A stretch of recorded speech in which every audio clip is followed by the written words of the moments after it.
이건 약이 아니야. 17세 청소부 소년이 수액통을 바닥으로 내동댕이 쳤습니다. 와장창 깨진 수액에서 검은 거품이 부글거리며 끓어올랐습니다. 저거 보세요. 저게 어떻게 약입니까? 저건 독이에요. 피범벅이 된 채 바닥에 처박힌 소년의 외침에 강철중 회장은 그 자리에서 얼어붙었습니다. 자신을 죽이려던 조카보다 목숨을 걸고 자신을 구한 이 낯선 소년이 더 가족 같았으니까요. 하지만 진짜 기적은 그 다음에 벌어집니다. 칠흑 같은 어둠 속에서 문구용 칼 하나로 회장의 목숨을 구해낸 소년. 그가 어떻게 대기업 총수의 손자가 되고 전국을 눈물바다로 만드는 감동 실화의 주인공이 되었을까요? 사연 시작 전 구독 눌러주시고 어디서 듣고 계신지 댓글 남겨주시면 그곳에 행복과 행운이 가득하기를 바라겠습니다. 대한민국 최고의 기업 강성그룹의 강철중 회장이 쓰러졌다는 소식은 극비리에 붙여졌지만 병원 내부의 공기는 이미 살얼음판처럼 차갑게 식어 있었습니다. VIP 병동 21층은 일반인의 출입이 철저히 통제된 그들만의 성체였죠.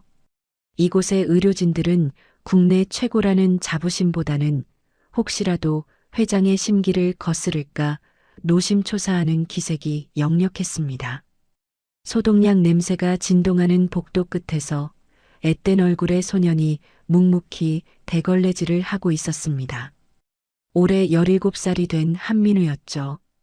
병원 청소 용역 업체의 막내인 한민우는 사람들의 시선 밖에 머무르는 마치 그림자 같은 존재였습니다. 하지만 한민우에게는 남들이 모르는 특별한 능력이 하나 있었습니다. 복잡한 의학 용어나 화학식을 머리가 아닌 코끝의 냄새와 눈앞의 색깔로 기억하는 재주였죠. 아이고 허리야. 어제도 더블 근무 뛰었는데 오늘 또 대기라니. 진짜 사람 잡네 잡아. VIP 병동 담당인 박 간호사가 탕비실 구석에서 앰플을 따며 한숨 섞인 푸념을 늘어놓았습니다. 며칠째 이어진 강철중 회장의 병세 악화로 의료진 전체가 퇴근도 못하고 비상 대기 중이었거든요. 박 간호사의 눈 밑에는 짙은 다크서클이 내려앉아 있었고 손끝은 미세하게 떨리고 있었습니다. 한민우는 못 들은 척 바닥에 얼룩을 지우며 천천히 박 간호사 쪽으로 다가갔습니다. 박 간호사는 습관처럼 주사기를 들어 앰플 속의 약물을 쭉 빨아들였습니다. 혈압을 낮추는 약물이었죠. 그런데 박 간호사가 집어든 앰플은 평소 쓰던 희석된 제품이 아니라 원액에 가까운 고농축 앰플이었습니다. 피로에 지친 박 간호사가 라벨을 제대로 확인하지 못한 겁니다. 이것만 준비해서 들어가면 잠시라도 앉아 있을 수 있겠지. 박 간호사가 혼잣말을 하며 주사기 속의 공기를 톡톡 쳐서 빼냈습니다. 그때였습니다. 청소 카트를 밀고 지나가던 한민우의 눈길이 박 간호사의 손에 들린 주사기에 머물렀습니다. 투명한 유리관 안에 담긴 액체가 한민우의 눈에는 붉은색 경고등처럼 번쩍거렸습니다. 저건 너무 진했습니다. 마치 물을 타지 않은 독한 위스키처럼 냄새마저 코를 찌르는 듯했죠. 한민우는 걸레를 빠는 척하며 나지막이 중얼거렸습니다. 색깔이 너무 진한데. 저거 그대로 들어가면 심장이 멈출 텐데. 한민우의 목소리는 아주 작았지만 때마침 탕비실로 들어오던 수간호사의 귀에는 천둥소리처럼 꽂혔습니다. 수간호사가 반사적으로 고개를 돌려 박 간호사의 손을 쳐다보았습니다. 주사기 라벨을 확인한 수간호사의 눈이 휘둥그레졌습니다. 박 선생, 멈춰요. 수간호사가 비명을 지르며 달려가 박 간호사의 팔목을 낚아챘습니다. 깜짝 놀란 박 간호사가 주사기를 떨어뜨릴 뻔했습니다. 수쌤? 왜 그러세요? 지금 정신이 있는 거야, 없는 거야. 손에 들고 있는 거, 그거 10% 희석액 아니잖아. 원액이잖아. 수간호사의 호통에 박 간호사가 그제야 자신이 들고 있는 앰플병을 다시 확인했습니다. 순간 박 간호사의 얼굴이 백지장처럼 하얗게 질렸습니다. 만약 저게 그대로 강철중 회장의 혈관으로 들어갔다면 혈압이 급격히 떨어져 쇼크사가 일어날 수도 있는 상황이었습니다. 어머, 세상에, 내가 미쳤나 봐. 죄송합니다. 죄송합니다. 박 간호사가 사시나무 떨듯 떨며 고개를 숙였습니다. 수 간호사는 거친 숨을 몰아쉬며 가슴을 쓸어내렸습니다. 등줄기에 식은땀이 흘렀습니다. 수 간호사의 시선이 자연스럽게 구석에서 대걸레를 빨고 있는 한민우에게로 향했습니다. 방금 분명히 누군가 중얼거리는 소리를 들었기 때문입니다. 하지만 한민우는 아무 일도 없었다는 듯 그저 묵묵히 제 할 일만 하고 있었습니다. 수 간호사는 고개를 갸웃거리며 중얼거렸습니다. 내가 잘못 들었나? 아까 분명히 누가 색깔이 진하다고. 그 시각 병실 안에서는 요란한 파열음이 들려왔습니다. 와장창 무언가 깨지는 소리와 함께 강철중 회장의 걸걸한 고함 소리가 복도까지 울려 퍼졌습니다. 이 돌팔이 놈들아, 내 몸 하나 제대로 못 고치면서 무슨 국내 최고 의료진이야. 당장 나가. 꼴도 보기 싫으니까. 강철중 회장이 점심 식사가 담긴 쟁반을 바닥으로 내동댕이 친 것입니다. 병실 안에는 주치의인 김 교수와 레지던트들이 고개를 푹 숙인 채 서 있었습니다. 강철중 회장은 링거줄이 엉킨 팔을 휘저으며 씩씩거렸습니다. 얼굴은 붉게 상기되어 있었고 호흡은 거칠었습니다. 회장님, 진정하십시오. 지금 스트레스를 받으시면 수치가 더 나빠집니다. 식사는 하셔야 기력을 찾으시죠. 주치의 김 교수가 땀을 뻘뻘 흘리며 달래보려 했지만 강철중 회장의 분노는 쉽게 가라앉지 않았습니다. 약이라고 주는 걸 먹으면 뭐해? 먹기만 하면 속이 뒤집어지고 토가 나오는데 너희들이 나 죽으라고 독약이라도 탄 거 아니야? 가당치도 않은 말씀입니다. 회장님. 위장보호제를 같이 처방했습니다. 조금만 더 지켜봐 주십시오. 시끄러워. 다 필요 없으니까 당장 내 눈앞에서 치워. 강철중 회장이 손짓으로 바닥에 널브러진 음식물들을 가리켰습니다. 주치의는 난감한 표정으로 밖을 향해 소리쳤습니다. 여기 청소 좀 부탁합니다. 빨리요. 문 밖에서 대기하던 한민우가 빗자루와 쓰레받기를 들고 조용히 병실 안으로 들어갔습니다. 바닥에는 고급 도자기 그릇들이 산산조각이 나 있었고 샐러드와 죽이 뒤엉켜 엉망이었습니다. 한민우는 무릎을 꿇고 깨진 조각들을 조심스럽게 담기 시작했습니다. 의료진들은 강철중 회장의 눈치를 보느라 바빴고 아무도 바닥을 기는 청소부 소년에게 관심을 두지 않았습니다. 한민우의 손이 샐러드 접시 조각을 집어들 때였습니다.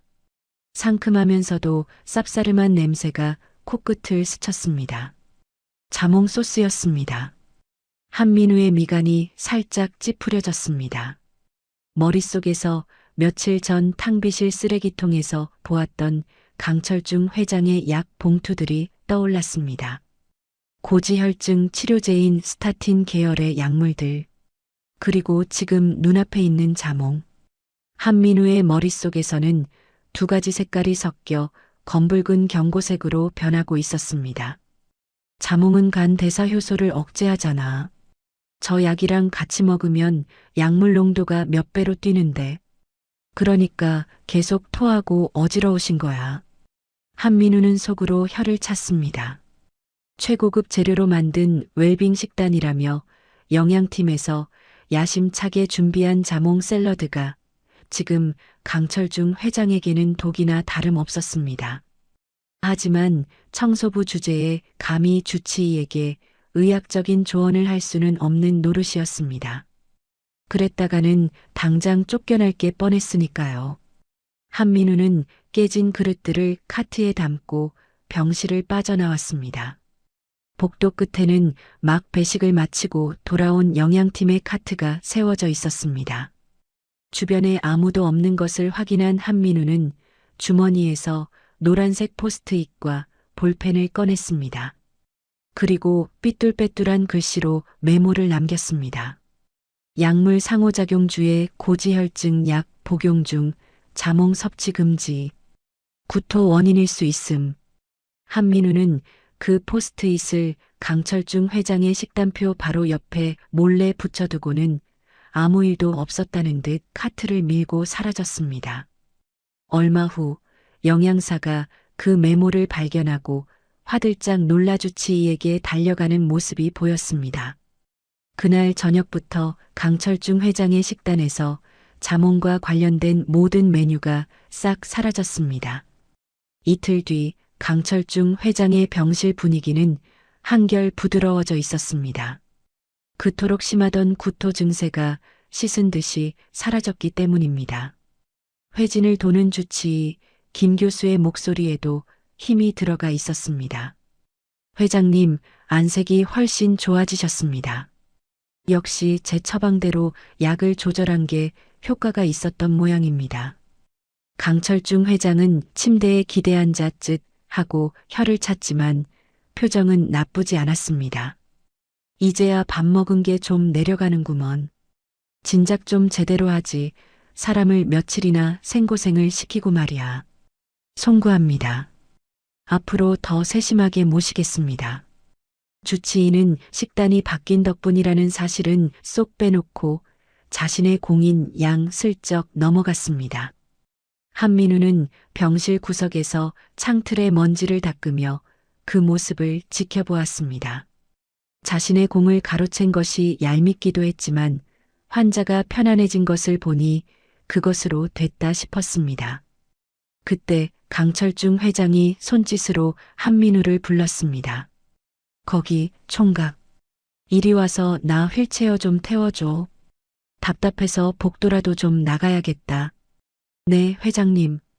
한민우는 하던 일을 멈추고 침대 곁으로 다가갔습니다. 강철중 회장의 몸은 생각보다 훨씬 가볍고 앙상했습니다. 한민우가 강철중 회장을 부축하여 휠체어에 앉히는 순간이었습니다. 한민우의 시선이 강철중 회장의 손톱에 고정되었습니다. 일반적인 노인의 손톱과는 달랐습니다. 손톱 밑부분에 가로로 짙은 흰색 줄무늬가 선명하게 나 있었고 손가락 끝은 검푸르게 변색되어 있었습니다. 단순한 혈액순환 장애가 아니었습니다. 한민우의 심장이 쿵 하고 내려앉았습니다. 저 무늬는 교과서에서 본 적이 있었습니다. 미스 선미즈 라인즈. 비소나 탈륨 같은 중금 속에 중독되었을 때 나타나는 전형적인 징후였습니다. 한민우는 무의식적으로 강철중 회장의 손을 꽉 잡고 유심히 들여다보았습니다. 이 녀석이 남의 손은 왜 이렇게 뚫어지게 쳐다봐? 강철중 회장이 짐짓 호통을 쳤지만 손을 뿌리치지는 않았습니다. 한민우는 화들짝 놀라며 고개를 숙였습니다. 아, 죄송합니다. 손이 너무 차가우셔서요. 한민우가 고개를 들어 강철중 회장을 바라보았습니다. 안경 너머로 보이는 한민우의 눈동자는 맑고 깊었습니다. 강철중 회장은 그 눈을 마주하는 순간 가슴 한구석이 찌릿해지는 것을 느꼈습니다. 30년 전 교통사고로 먼저 떠나보낸 외아들의 눈망울이 저랬습니다. 겁에 질린 듯 하면서도 어딘가 모르게 강단이 있어 보이는 저 눈빛. 강철중 회장의 눈가주름이 미세하게 떨렸습니다. 그는 헛기침을 하며 시선을 돌렸습니다. 험. 늙은이 손이 다 그렇지 뭐. 됐다. 그만 나가자. 한민우는 휠체어를 밀고 병실 밖으로 나갔지만 머릿속은 복잡했습니다. 자몽을 먹지 않아 구토는 멈췄지만 손톱의 저 무늬는 식습관이나 단순한 노안으로 생기는 게 아니었습니다. 누군가 회장님의 몸에 독을 주입하고 있다. 그것도 아주 천천히 아무도 모르게. 확신이 든 한민우의 등줄기에 서늘한 소름이 돋았습니다. 그날 밤 새벽 2시 모두가 잠든 깊은 밤 병원 지하 2층의 쓰레기 분리수거장에 누군가의 그림자가 어른거렸습니다. 한민우였습니다. 그는 작은 손전등 하나에 의지한 채 의료 폐기물 박스들 사이를 뒤지고 있었습니다.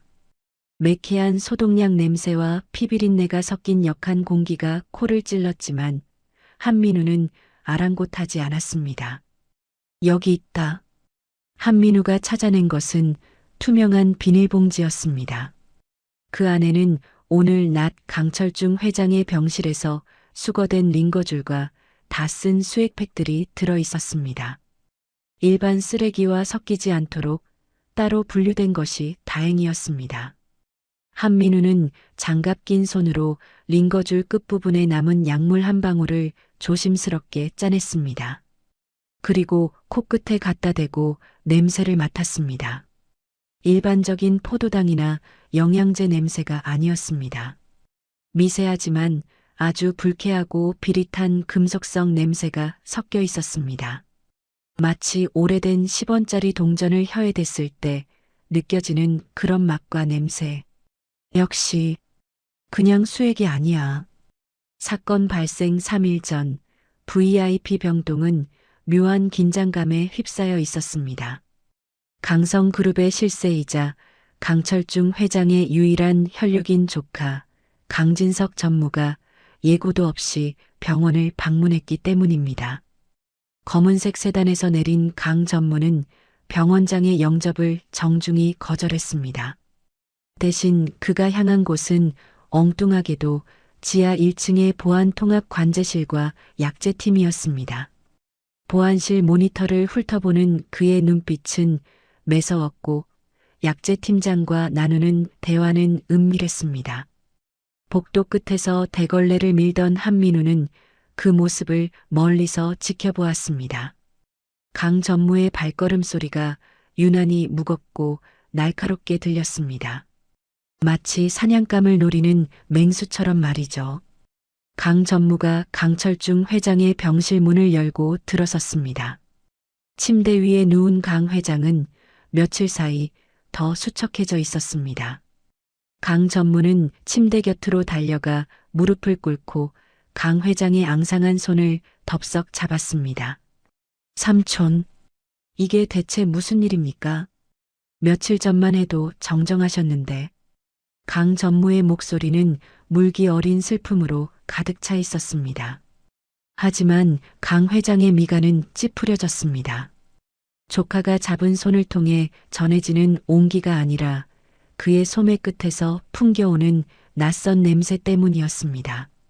병원 소독약 냄새와는 다른 톡 쏘는 듯한 화학 약품 냄새.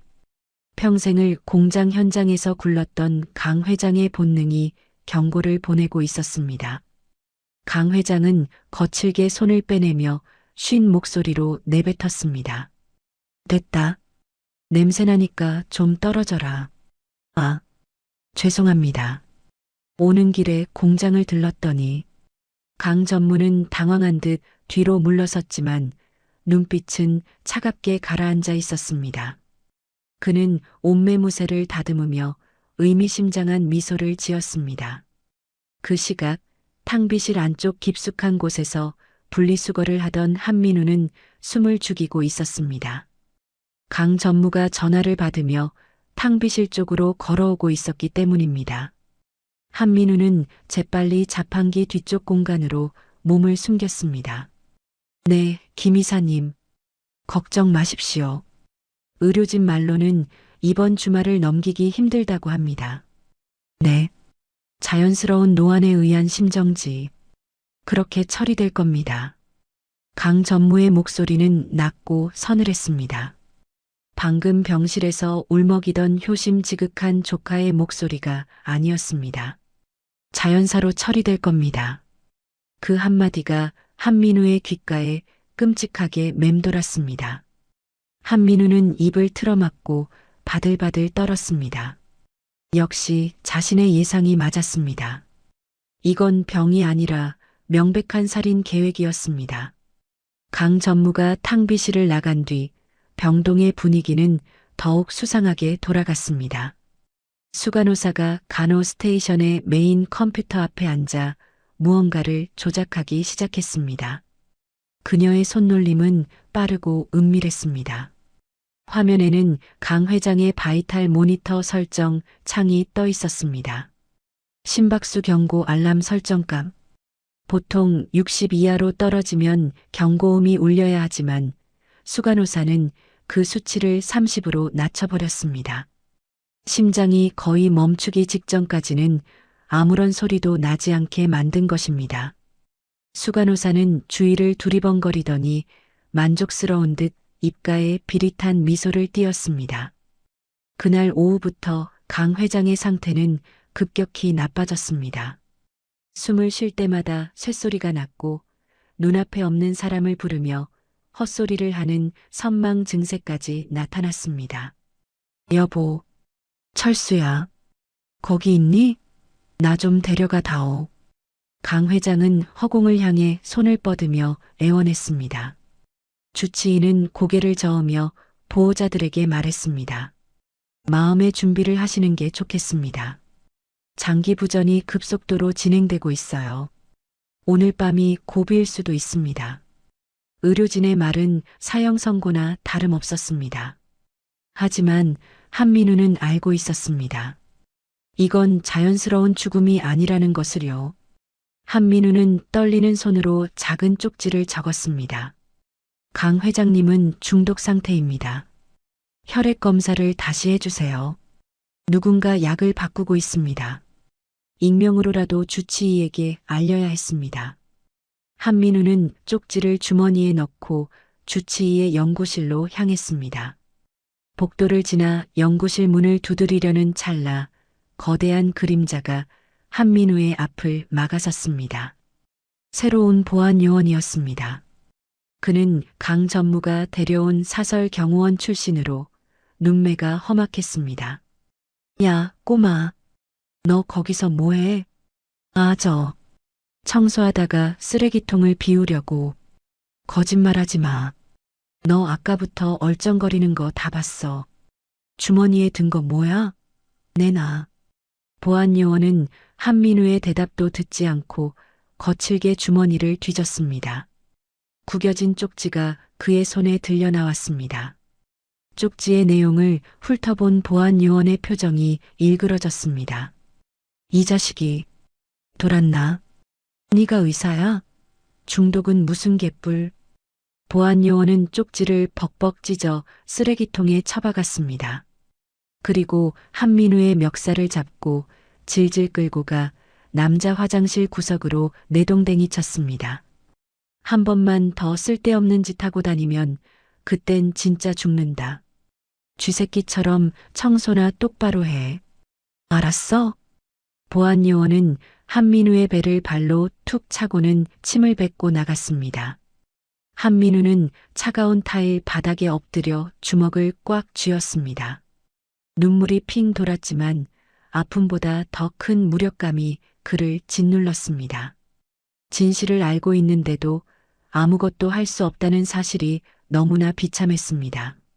하지만 여기서 포기하면 강 회장은 정말 죽게 됩니다.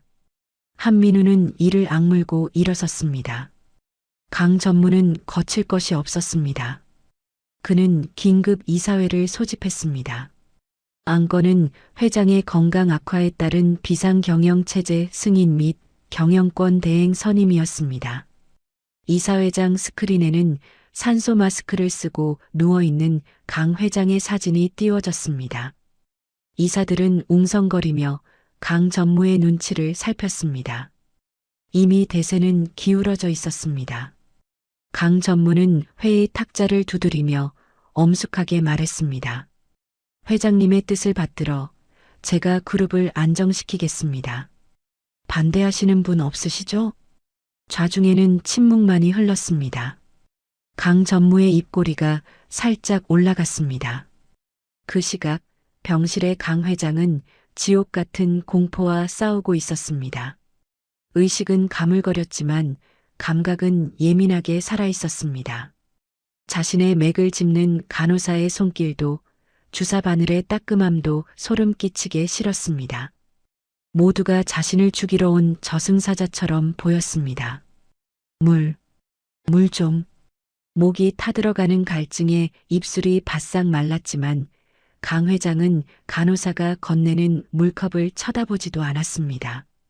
저 물에도 독이 들어있을지 모른다는 의심 때문이었습니다. 그는 입을 꾹 다물고 고개를 돌려버렸습니다. 그때 병실 문이 살짝 열리고 한민우가 들어왔습니다. 한민우의 손에는 청소도구 대신 작은 비닐봉지가 들려 있었습니다. 새벽에 쓰레기장에서 주워온 약병 조각이었습니다. 한민우는 화장실 안쪽 칸에 숨어서 약병에 남은 성분을 휴대폰으로 검색했습니다.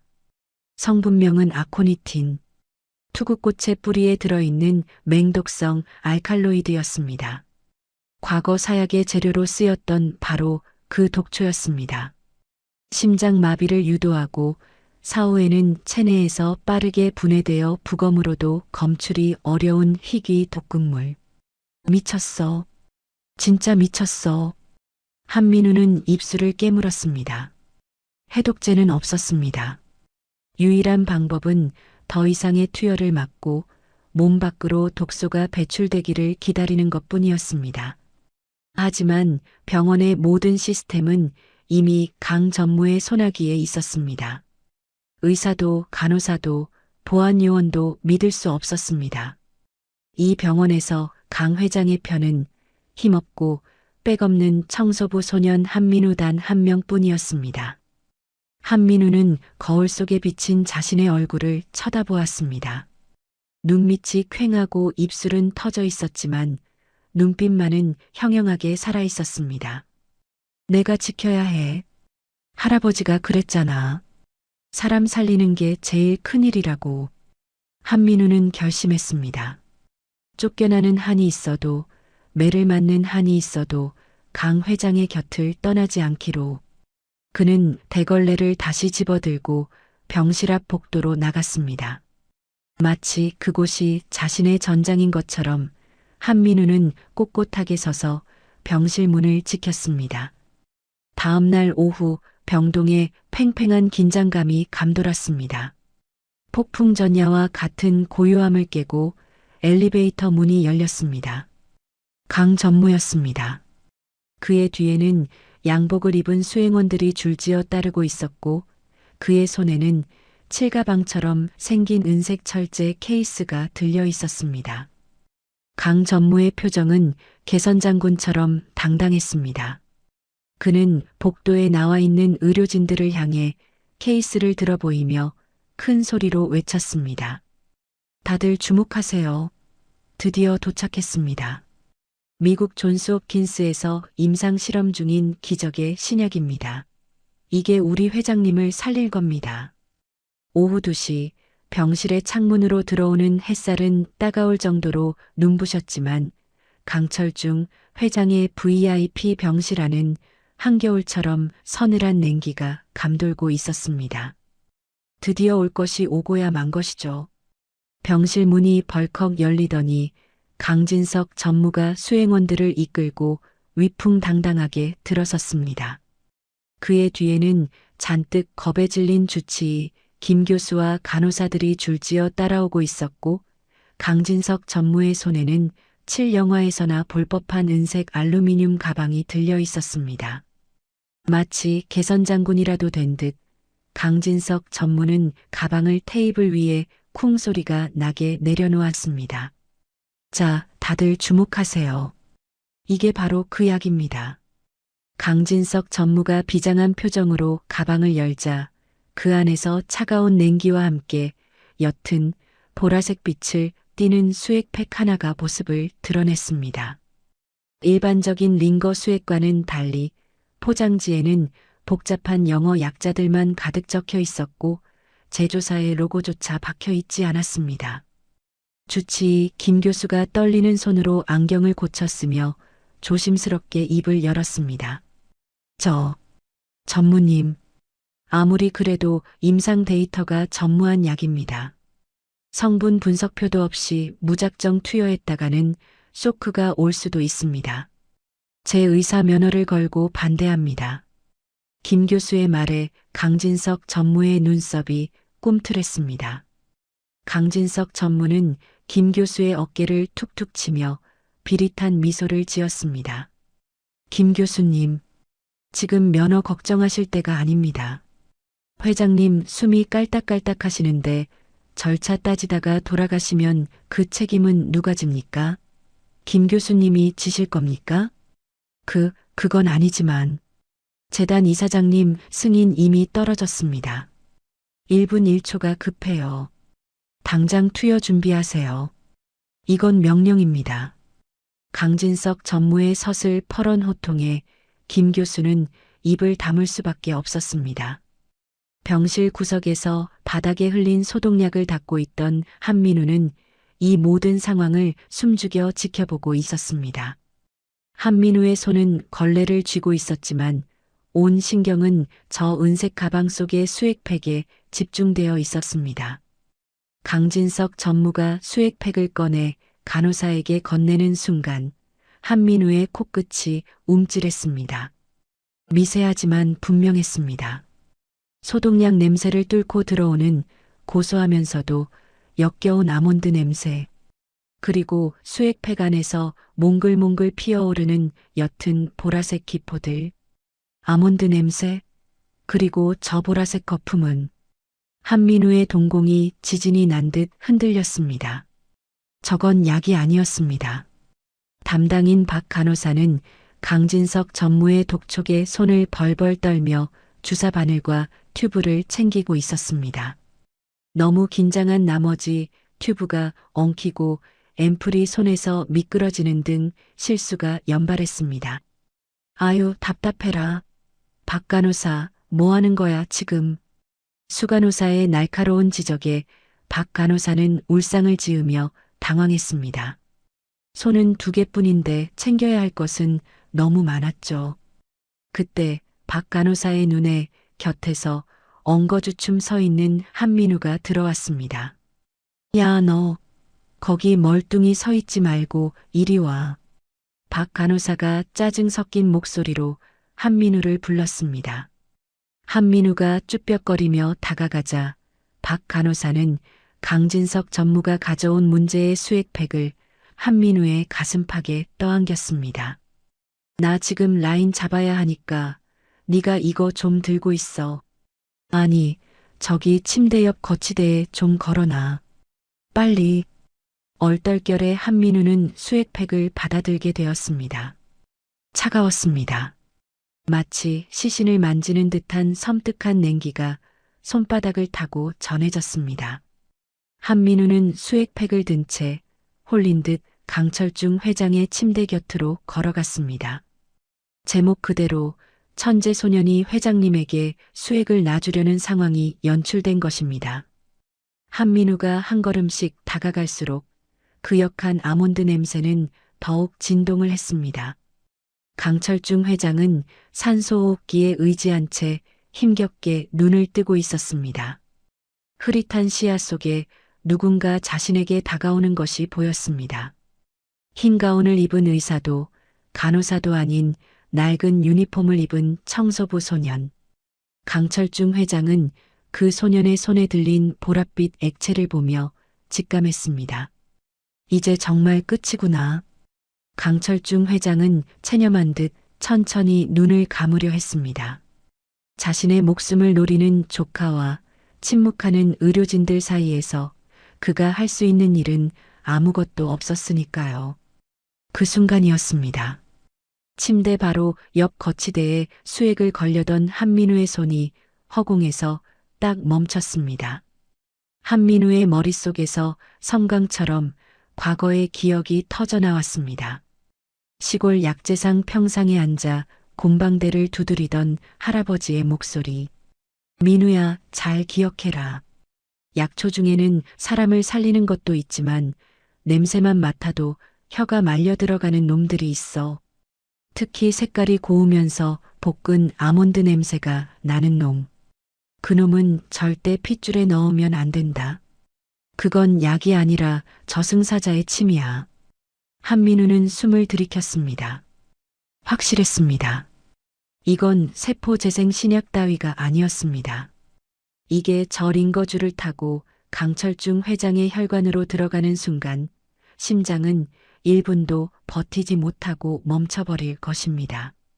그리고 부검을 해도 원인 불명의 심정지로 나오겠죠. 완벽한 살인.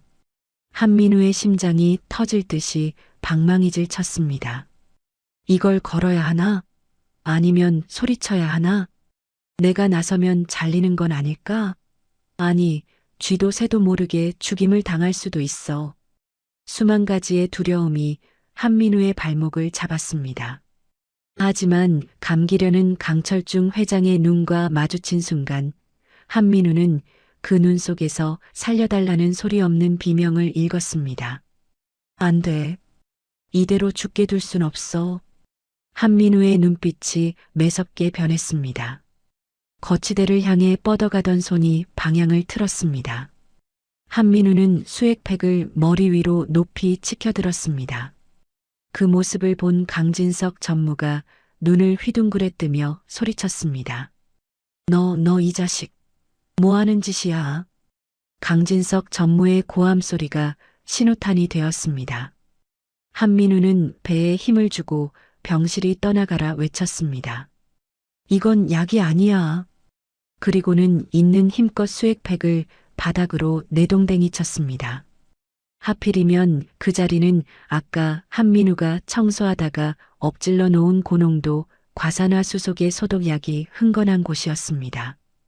쨍그랑 유리 파편이 사방으로 튀며 날카로운 파열음이 고막을 찢었습니다. 동시에 믿을 수 없는 광경이 벌어졌습니다.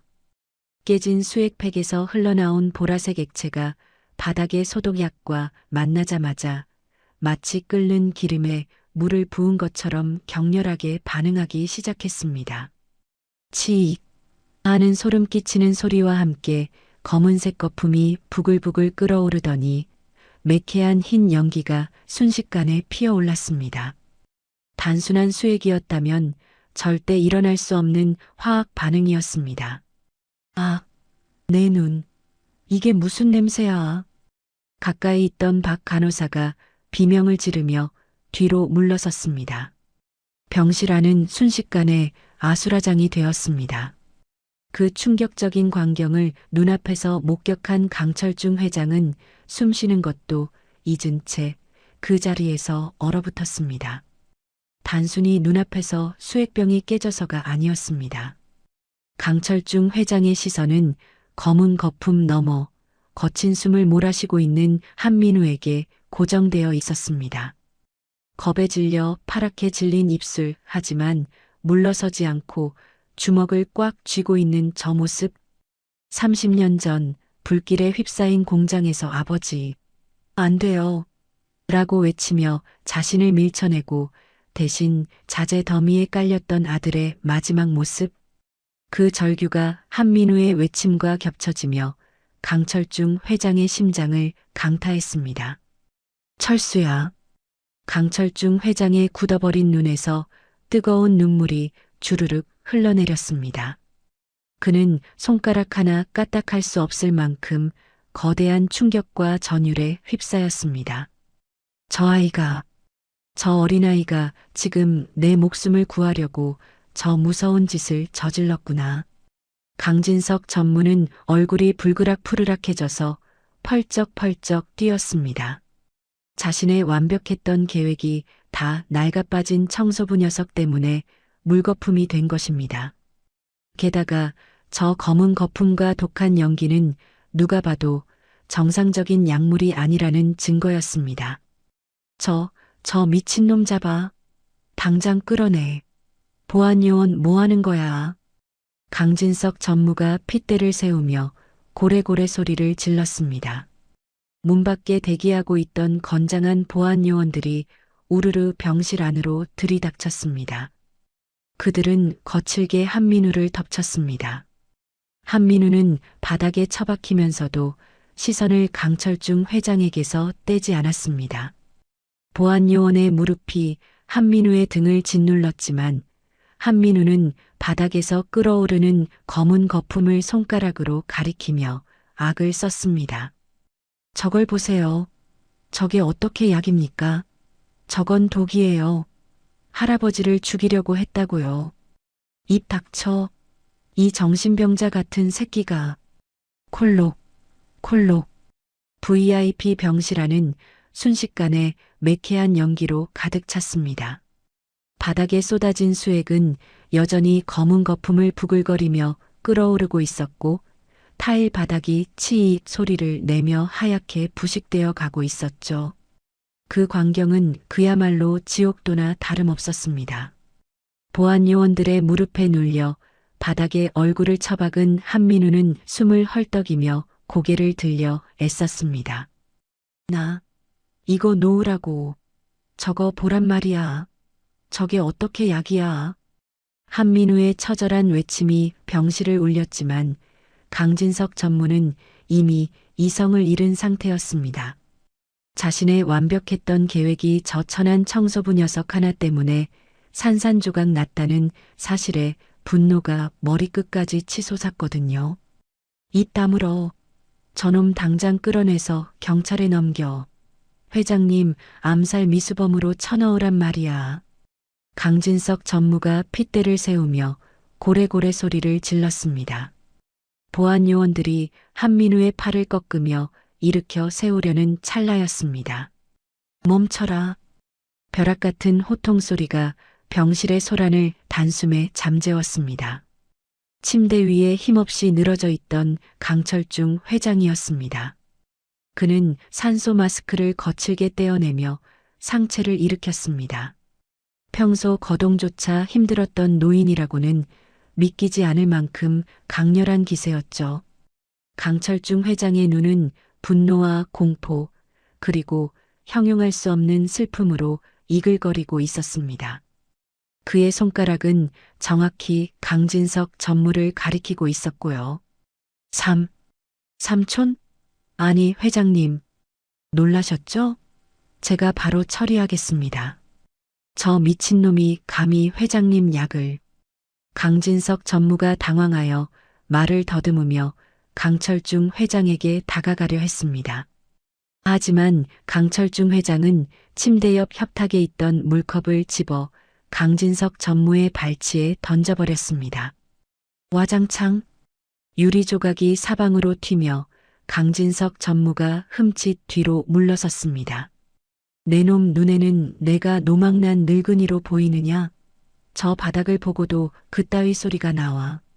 강철중 회장의 서슬 퍼런 일갈에 강진석 전무의 얼굴이 사색이 되었습니다. 그는 억지로 입꼬리를 올리며 비굴하게 변명을 늘어놓기 시작했습니다. 회장님, 오해십니다. 약이. 그래요. 약이 오는 도중에 변질된 게 틀림없습니다. 보관이 잘못됐나 봅니다. 제가 제조사를 당장 고소하겠습니다. 닥쳐라. 내 핏줄이라는 놈이 내 목숨을 담보로 장난질을 쳐? 강철중 회장의 목소리는 낮게 깔렸지만 그 안에 담긴 살기는 병실 안의 온도를 몇 도나 떨어뜨릴 만큼 차가웠습니다. 그는 조카의 눈동자 깊은 곳에 숨겨진 탐욕과 살이를 이미 읽어낸 뒤였습니다. 평생을 사람 부리며 살아온 그가 자신을 죽이려는 자의 냄새를 맡지 못할 리 없었으니까요. 내 눈앞에서 당장 꺼져. 그리고 너 오늘부로 내 회사, 내 병원, 어디에도 발붙일 생각 마라. 내 유산 한 푼도 못 받을 줄 알아. 강철중 회장의 선언은 사형 선고나 다름없었습니다. 강진석 전무는 입술을 파르르 떨며 주먹을 꽉 쥐었습니다. 지금 여기서 더 버텼다가는 정말 무슨 일이 벌어질지 몰랐습니다. 그는 도끼 어린 눈으로 바닥에 주저앉아 있는 한민우를 한번 노려보고는 획 돌아서서 병실을 빠져나갔습니다. 쾅 하고 문이 닫히자 팽팽했던 긴장의 끈이 툭 끊어진 듯 병실 안에는 무거운 정적이 감돌았습니다. 김 교수, 자네 지금 뭐하고 서 있는 건가? 강철중 회장이 멍하니 서 있는 주치의 김 교수를 향해 소리쳤습니다. 김 교수는 화들짝 놀라며 허둥지둥 앞으로 나왔습니다.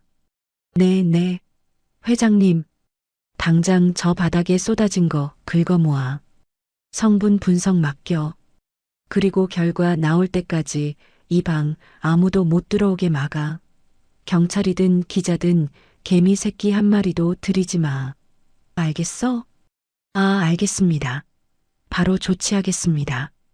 김 교수는 즉시 간호사들에게 지시를 내렸고 의료진들은 바닥에 엎드려 스포이드로 검은 액체를 채취하기 시작했습니다.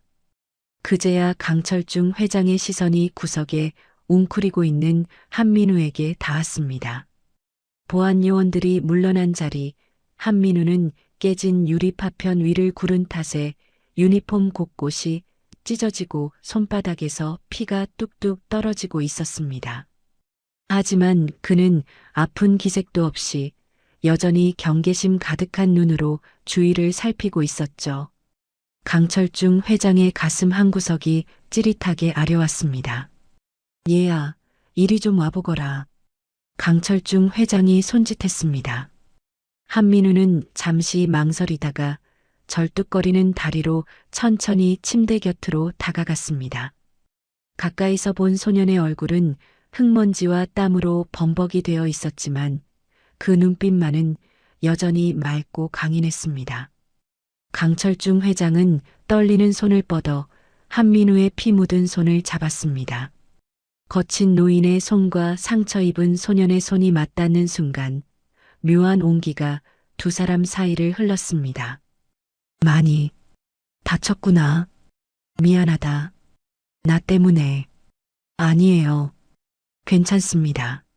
한민우가 덤덤하게 대답하며 손을 빼려 했지만 강철중 회장은 놓아주지 않았습니다. 대신 자신이 입고 있던 최고급 실크 환자복의 소매 끝단을 찢어내기 시작했습니다. 찍 하는 소리와 함께 옷감이 찢겨나갔습니다. 강철중 회장은 그 천조각으로 한민우의 상처난 손바닥을 정성스럽게 감싸 묶어주었습니다. 서툰 솜씨였지만 그 어떤 명의의 처치보다 따뜻하고 묵직한 위로가 담겨 있었죠.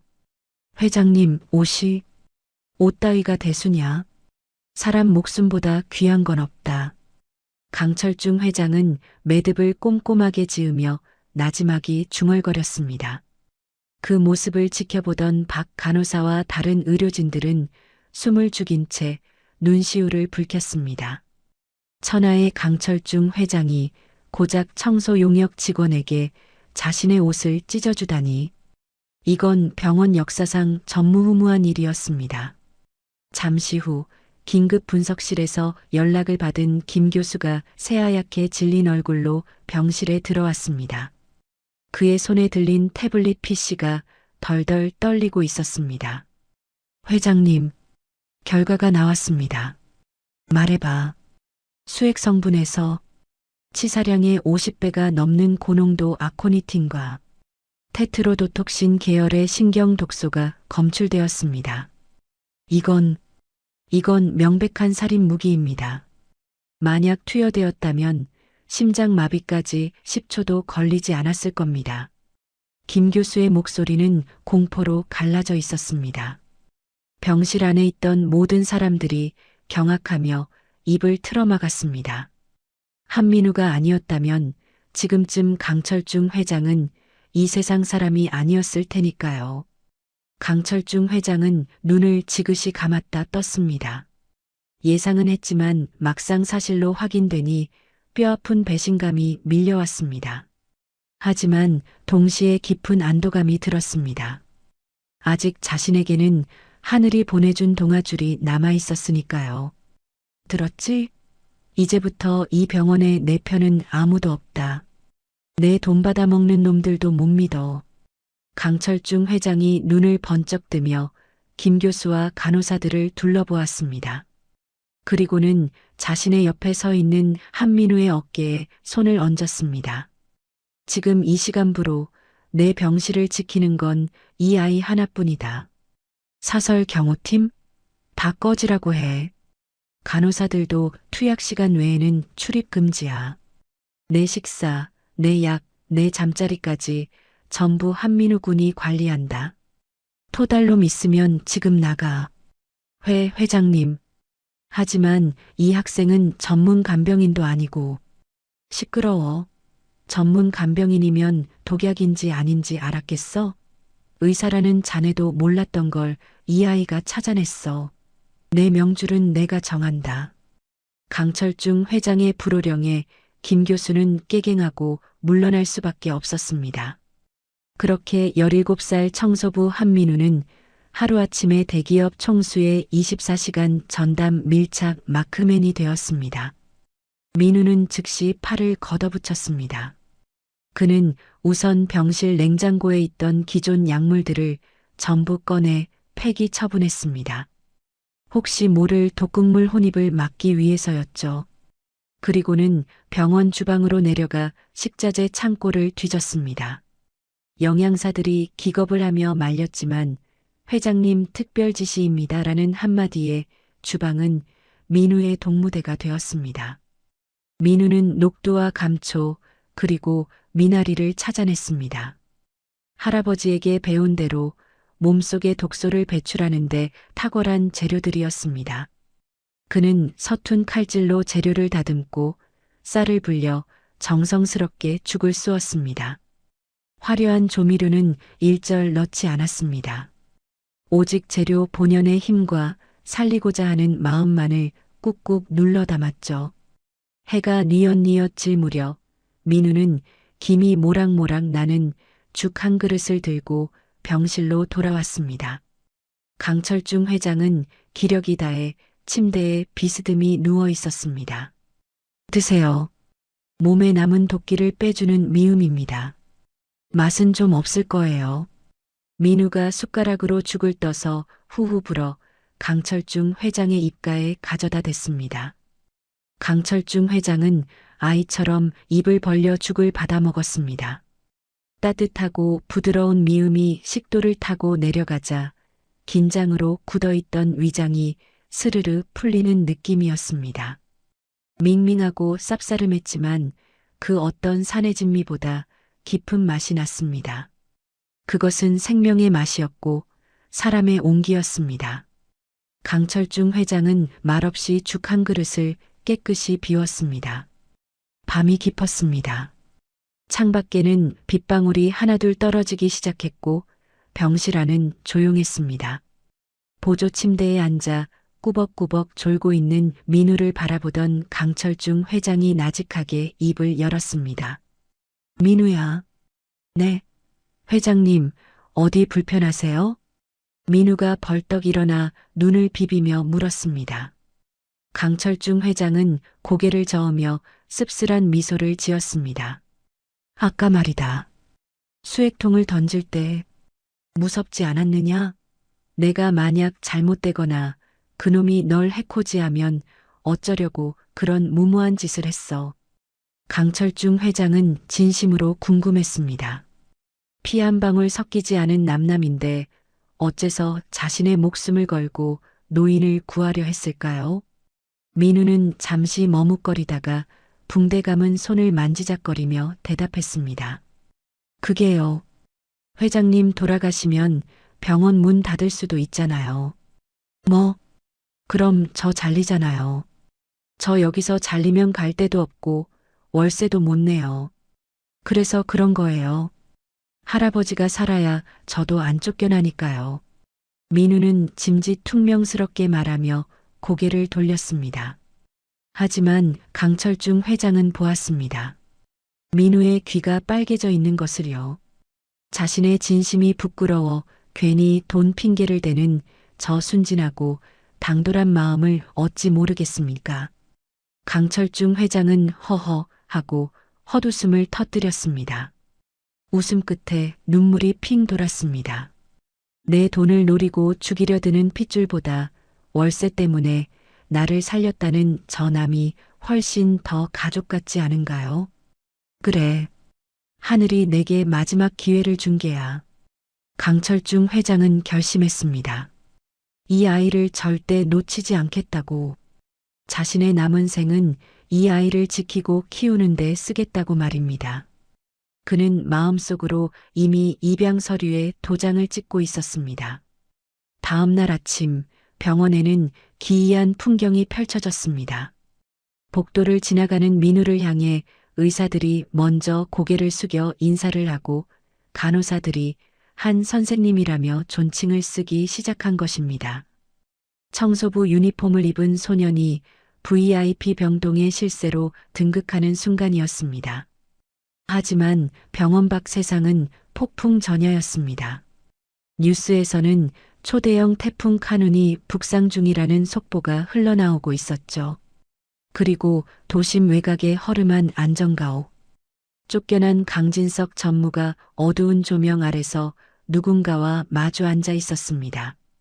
그의 맞은편에는 험상궂은 인상의 사내들이 병원 설계도를 펼쳐놓고 있었습니다. 증거인멸이 우선입니다. 전무님. CCTV고 나발이고 싹 다 날려버려야죠. 그래. 기왕 하는 거 확실하게 하자고. 태풍이 오면 사고로 위장하기 딱 좋지. 병원을 통째로 수장시켜버려. 그 늙은이랑 청소부 쥐새끼까지 모조리 쓸어버리는 거야. 강진석 전무가 독한 위스키를 단숨에 들이키며 으르렁거렸습니다. 그의 눈은 이미 인간의 것이 아니었습니다.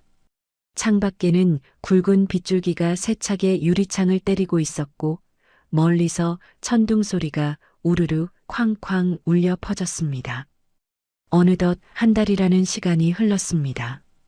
죽음의 그림자가 짙게 드리워졌던 VIP 병동 21층에는 이제 따스한 봄볕 같은 웃음소리가 끊이지 않게 되었죠. 기적이라는 말 외에는 설명할 길이 없었습니다. 침대에서 일어나 앉는 것조차 버거워하던 강철중 회장이 이제는 휠체어를 내던지고 지팡이 하나의 의지의 복도를 산책할 수 있게 되었으니까요. 의료진들은 이것을 현대의학의 승리라고 포장하고 싶어 했지만 사실 그 기적의 중심에는 한민우가 있었습니다. 한민우는 지난 한 달간 강철중 회장의 손과 발이 되어 주었습니다. 단순히 수발을 드는 게 아니었습니다. 강철중 회장의 몸 상태를 매시간 체크하고 식단을 조절하고 심지어는 기분까지 살피며 완벽한 케어를 해냈죠. 오후 3시 병원 내 의학 도서관 구석 자리. 한민우는 자신의 키만큼이나 높게 쌓인 의학 원서들 사이에 파묻혀 있었습니다. 강철중 회장의 특별 지시로 도서관 출입증을 얻은 뒤로 한민우는 틈만 나면 이곳에 틀어박혀 공부를 했습니다. 스펀지가 물을 빨아들이듯 한민우는 방대한 의학 지식을 머릿속에 집어넣고 있었습니다. 저기, 한민우군? 누군가 조심스럽게 한민우를 불렀습니다. 고개를 들어보니 내과 과장인 최 교수였습니다. 평소 깐깐하기로 소문난 그가 쭈뼛거리며 한민우의 눈치를 보고 있었죠. 아, 네. 교수님, 무슨 일이세요? 회장님 차트 말인데 어제 자니가 메모해 놓은 거 있잖아. 칼륨 수치랑 심전도 파형의 상관관계. 그거 혹시 어디 논문에서 본 건가? 최 교수는 자존심이 상한 듯 얼굴을 붉히면서도 궁금증을 참지 못해 물었습니다. 레지던트들도 놓친 미세한 변화를 의학 교육 한번 받아본 적 없는 고등학생이 짚어냈으니까요. 한민우는 머리를 긁적이며 수줍게 웃었습니다. 아니요, 논문은 안 봤는데요. 그냥 회장님 맥박 소리가 어제보다 반 박자 정도 늘어지는 느낌이라서요. 그럴 땐 전해질 균형이 깨진 경우가 많다고 책에 나와 있길래 적어본 거예요. 맥박 소리만 듣고 그걸 알았다고? 청진기도 없이? 네. 손목만 잡아봐도 쿵, 쿵 하는 느낌이 다르거든요. 최 교수는 입을 딱 벌리고 말았습니다. 이건 공부해서 되는 영역이 아니었습니다. 타고난 감각, 천재라는 말로밖에 설명이 안 되는 재능이었죠. 최 교수는 고개를 절레절레 흔들며 돌아섰습니다. 등 뒤에서 괴물 같은 녀석? 이라고 중얼거리는 소리가 들렸습니다. 해질 무렵 병원 옥상 정원에는 선선한 바람이 불고 있었습니다. 벤치에 마주 앉은 강철중 회장과 한민우 사이에는 장기판이 놓여 있었죠. 강철중 회장은 환자복 위에 카디건을 걸친 편안한 차림이었고 한민우는 깔끔한 셔츠에 면바지를 입고 있었습니다. 강철중 회장이 지팡이로 바닥을 톡톡 두드리며 짐짓 엄한 표정을 지었습니다. 어허, 이 녀석 보게. 거기서 차가 나오면 내포가 죽잖아. 너 이거 노리고 둔 거지? 에이, 회장님. 장기 두는데 봐주기 없기로 하셨잖아요. 그리고 아까 제 상 잡으실 때는 좋아하셨으면서. 한민우가 능청스럽게 대꾸하며 말을 옮겼습니다. 강철중 회장은 억울하다는 듯 입술을 삐죽거렸습니다. 내가 언제 좋아했다고 그래? 너 일부러 늙은이 골탕 먹이려고 그러는 거지? 이래서 머리 검은 짐승은 거두는 게 아니라니까. 자꾸 그러시면 저 오늘 야식 안 끓여드립니다. 컵라면 숨겨놓은 거 다 압수할 거예요. 이놈이. 그건 건드리면 안 되지. 알았다, 알았어. 내가 졌다. 강철중 회장이 두 손을 들며 항복했습니다. 한민우는 그제야 씩 웃으며 장기 알들을 정리했습니다. 두 사람의 대화는 영락없는 친할아버지와 손자의 모습이었습니다. 강철중 회장은 붉게 물드는 노을을 바라보며 깊은 숨을 들이켰습니다. 병원에 갇혀 지내는 것이 답답할 법도 하건만 요즘처럼 마음이 편안했던 적이 없었습니다. 평생을 앞만 보고 달리며 경쟁자를 짓밟고 올라서는 것만이 승리라고 믿었습니다. 하지만 인생의 끝자락에서 만난 이 소녀는 그에게 전혀 다른 세상을 보여주고 있었죠. 민우야. 네, 회장님. 내가 회사를 키우면서 제일 많이 했던 생각이 뭔지 아느냐? 어떻게 하면 남을 이길까였다. 그런데 너를 보면서 깨달았다. 진정한 리더십은 남을 꺾는 게 아니라 사람을 살리는 데 있다는 걸 말이다. 강철중 회장의 눈빛이 그윽해졌습니다. 한민우는 장기알을 만지작거리며 강철중 회장의 말을 경청했습니다. 너는 나중에 의사가 되면 기술만 좋은 기술자가 되지 마라. 환자의 몸뿐만 아니라 그 사람이 짊어진 삶의 무게까지 들어주는 그런 진짜 의사가 되어야 한다. 알겠느냐? 네, 명심할게요. 근데 회장님, 너무 멋있는 척 하시는 거 아니에요? 아까 장기 지셔서 삐치신 거 풀려고 그러시는 거죠? 이 녀석이 감동을 파괴하는 데는 선수라니까. 강철중 회장이 지팡이로 한민우의 엉덩이를 툭 치는 신용을 했고 옥상 정원에는 두 사람의 호탕한 웃음소리가 울려 퍼졌습니다. 그날 밤 병실에서는 칠작전을 방불케 하는 야식 파티가 벌어졌습니다. 한민우가 편의점에서 공수해온 매운 컵라면과 삼각김밥이 테이블 위에 차려졌죠. 의료진 몰래 먹는 라면, 맛은 그야말로 꿀맛이었습니다. 강철중 회장은 땀을 뻘뻘 흘리며 면발을 후루룩 들이켰습니다. 맵다 매워. 근데 자꾸 당기는 맛이네. 이게 도대체 무슨 조화야? 이게 바로 서민의 맛, 자본주의가 낳은 최고의 발명품이죠. 국물에 김밥 말아 드시면 더 맛있어요. 한민우가 능숙하게 삼각김밥의 비닐을 벗겨 국물에 퐁당 빠뜨려 주었습니다. 강철중 회장은 처음 보는 음식 조합에 눈을 동그랗게 뜨면서도 한민우가 주는 대로 넙죽넙죽 잘도 받아 먹었습니다. 배를 채운 두 사람은 태블릿 PC로 공포 영화를 틀었습니다. 강철중 회장은 무서운 장면이 나올 때마다 으악 하고 소리를 지르며 이불을 뒤집었었고, 한민우는 그런 강철중 회장이 귀여워 킬킬거렸습니다. 천하를 호령하던 재벌 회장이 고작 좀비 영화에 벌벌 떠는 모습이라니. 이 밤 두 사람 사이에는 혈연보다 진한 우정이 흐르고 있었습니다. 다음 날 오전 병실에 양복을 입은 변호인단이 도착했습니다. 강철중 회장의 유언장을 수정하기 위해서였습니다. 강철중 회장은 침상에 꼿꼿이 앉아 단호한 목소리로 지시했습니다. 내 사후 강성그룹의 모든 지분은 공익재단에 귀속시킨다. 그리고 별도로 의료재단을 설립해서 돈이 없어 치료받지 못하는 소외계층을 위해 쓸 것이다. 그 재단의 초대 이사장 후보로는 강철중 회장이 잠시 뜸을 들이며 병실 구석에 서 있는 한민우를 바라보았습니다. 한민우 군을 지명한다.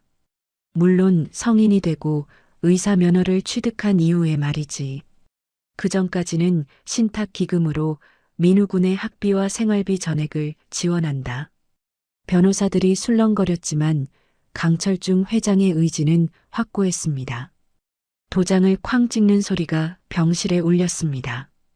이 소식은 순식간에 병원 전체로 퍼져나갔습니다. 한민우가 복도를 지나가자 전에는 본체만체하던 과장급 의사들이 먼저 다가와 허리를 굽혔습니다. 아이고, 한민우 군. 아니, 미래의 이사장님. 공부는 잘 돼가나? 필요한 책 있으면 언제든 말해요. 어제 보니까 아주 영특하던데 우리 과로 오면 내가 특별히 지도해 줄게. 아부 섞인 말들이 쏟아졌지만 한민우는 그저 어색하게 웃으며 고개만 숙일 뿐이었습니다. 그때 저 멀리서 청소 카트를 힘겹게 밀고 오는 청소 여사님이 보였습니다. 한민우는 의사들을 뒤로하고 곧장 여사님에게 달려갔습니다. 이모님, 무거우신데 제가 할게요. 이리 주세요. 어머, 민우야. 아니지. 이제 도련님이라고 불러야 하나? 나도 내가 할게. 옷 버려. 여사님이 손사래를 쳤지만 한민우는 씩 웃으며 익숙하게 카트 손잡이를 잡았습니다. 에이, 도련님은 무슨. 저 그냥 민우예요. 이모님 허리도 안 좋으시면서. 한민우는 예전과 똑같이 콧노래를 부르며 대걸레질을 도왔습니다. 그 모습을 지켜보던 병원 사람들은 숙연해질 수밖에 없었습니다. 높은 자리에 오를수록 고개를 숙인다는 말, 한민우는 그 말을 몸소 보여주고 있었으니까요. 그리고 며칠 뒤 드디어 한민우의 18번째 생일이 돌아왔습니다. 강철중 회장은 이날만을 손꼽아 기다려왔습니다. 저녁 식사가 끝나고 강철중 회장은 침대 밑에서 작은 상자 하나를 꺼내 한민우에게 내밀었습니다. 검은색 벨벳으로 감싸진 고급스러운 상자였습니다. 자, 받아라. 내 생일 선물이다. 제 생일이요? 저 생일 안 챙기는데요. 한민우는 얼떨떨한 표정으로 상자를 받아들었습니다. 고아원에서 자란 그에게 생일은 그저 나이를 1살 더 먹는 쓸쓸한 날일 뿐이었으니까요. 떨리는 손으로 상자를 열자 그 안에는 은빛으로 빛나는 최고급 청진기가 들어 있었습니다. 그리고 청진기의 금속 부분에는 드라이브, H, M, W라는 이니셜이 정교하게 새겨져 있었죠. 회장님, 이건 내가 독일 장인에게 특별 주문한 거다. 세상에 하나밖에 없는 거야. 민우야, 이걸로 세상의 아픈 소리를 들어라. 사람들의 신음소리, 울음소리. 외면하지 말고 귀 기울여주는 의사가 되어다오. 강철중 회장의 따뜻한 목소리가 한민우의 가슴을 파고들었습니다. 한민우의 눈시울이 붉어지더니 굵은 눈물방울이 툭툭 떨어져 청진기를 적셨습니다. 태어나서 처음 받아보는 가족의 선물. 자신의 존재를 온전히 인정받고 사랑받는다는 느낌이 그를 벅차게 만들었습니다. 감사합니다. 흐흑. 정말 감사합니다, 할아버지. 한민우가 오열하며 강철중 회장의 품에 안겼습니다. 강철중 회장은 말없이 한민우의 등을 토닥여 주었습니다. 그의 입가에는 세상 무엇과도 바꿀 수 없는 행복한 미소가 걸려 있었습니다. 이 감동적인 이야기는 방송국 다큐멘터리 팀의 카메라에 고스란히 담겼습니다. 재벌 회장과 청소부 소년의 기적 같은 우정이라는 제목으로 방영된 방송은 전국을 눈물바다로 만들었고 한민우는 일약 국민적인 스타가 되었습니다. 하지만 빛이 강할수록 그림자는 짙어지는 법입니다. 도심 외곽의 어두컴컴한 안정가옥. TV 화면 속에서 환하게 웃고 있는 강철중 회장과 한민우의 모습을 지켜보는 한 남자가 있었습니다. 강진석 전무였습니다. 그는 손에 든 위스키 잔을 TV 화면을 향해 힘껏 집어던졌습니다. 와장창. 화면이 깨지며 지직거리는 소음을 냈지만 강진석 전무의 분노는 가라앉지 않았습니다. 그의 눈은 증오와 광기로 이글거리고 있었습니다. 웃어? 그래, 실컷 웃어더라. 그게 너희들의 마지막 웃음이 될 테니까. 강진석 전무는 책상 위에 놓인 태블릿 PC를 켰습니다. 화면에는 기상청의 태풍특보가 떠 있었습니다. 초대형 태풍 카눈이 한반도를 향해 북상 중이며 오늘 밤 자정 무렵에 강철중 회장이 입원한 병원 지역을 관통할 것이라는 예보였습니다. 하늘도 내 편이군. 완벽해. 아주 완벽한 타이밍이야. 강진석 전무가 섬뜩하게 웃으며 전화기를 들었습니다. 창밖에는 이미 굵은 빗줄기가 세차게 쏟아지고 있었습니다. 휘잉하는 바람 소리가 날카롭게 창문을 때렸고 멀리서 굵직한 천둥 소리가 으르렁거리듯 울려 퍼졌습니다. 마치 평화로운 병동에 닥쳐올 거대한 재앙을 예고하는 불길한 전조곡처럼 말이죠. 그날 밤 하늘은 뚫린 듯 했습니다. 태풍 카눈이 한반도를 관통하며 쏟아내는 폭우는 병원 유리창을 깰 듯이 두들겼고 바람 소리는 마치 짐승의 울음소리처럼 흉흉하게 울려 퍼졌습니다. VIP 병동 21층의 창문이 덜컹거릴 때마다 병실 안의 공기는 더욱 무겁게 가라앉았습니다.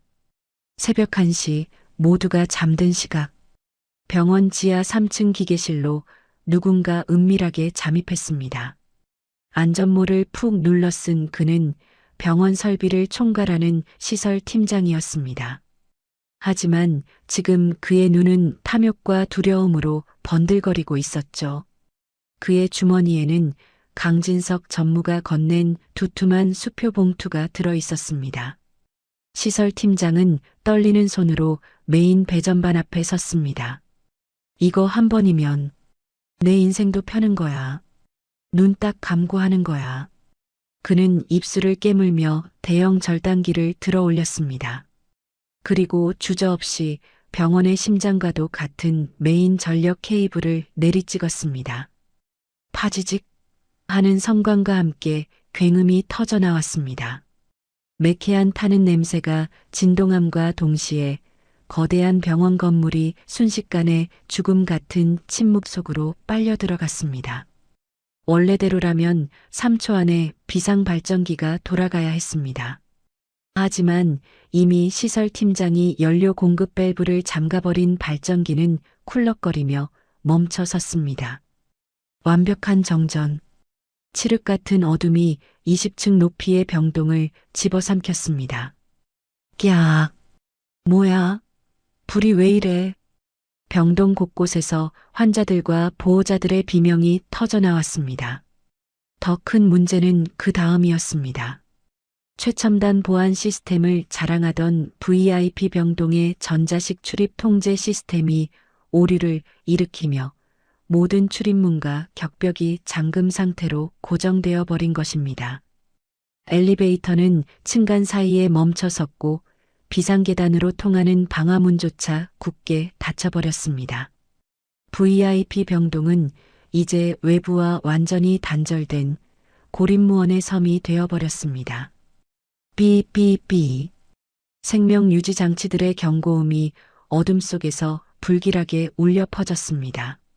내장 배터리가 없는 구형 산소 발생기들이 작동을 멈추면서 숨을 헐떡이는 환자들의 신음소리가 커져만 갔습니다.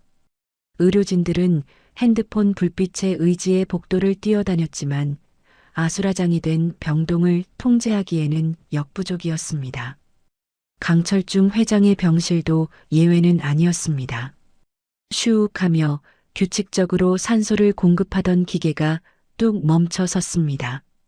잠들어 있던 강철중 회장이 거친 숨을 몰아쉬며 눈을 떴습니다.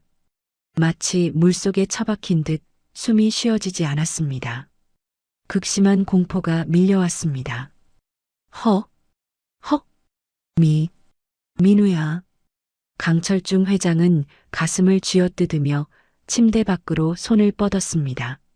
하지만 몸이 말을 듣지 않았습니다.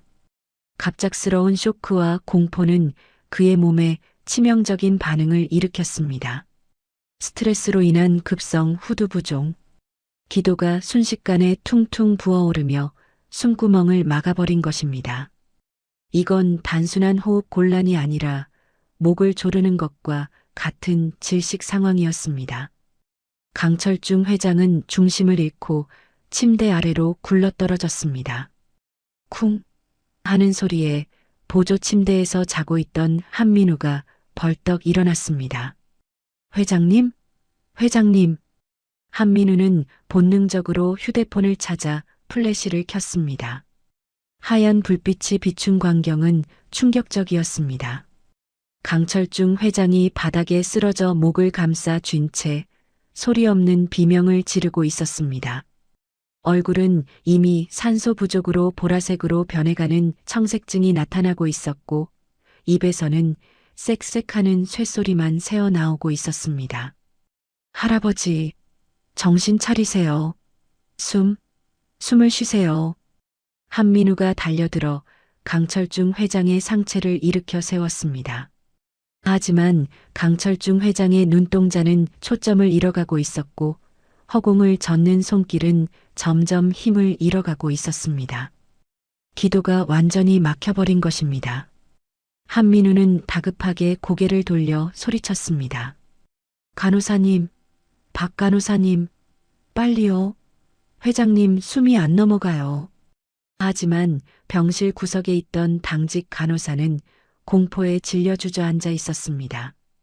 그녀는 어둠 속에서 엠부 수동 인공호흡기를 찾으려 더듬거렸지만 패닉 상태에 빠져 손만 떨 뿐이었습니다. 어떻게? 안 보여. 엠부가 어디 있지? 어떻게? 간호사의 울먹이는 소리는 절망적이었습니다. 한민우는 입술을 깨물었습니다. 지금 저 간호사를 기다릴 시간이 없었습니다. 한민우는 다시 강철중 회장에게 집중했습니다. 할아버지, 제 눈 보세요. 저 민우예요. 정신 놓으시면 안 돼요.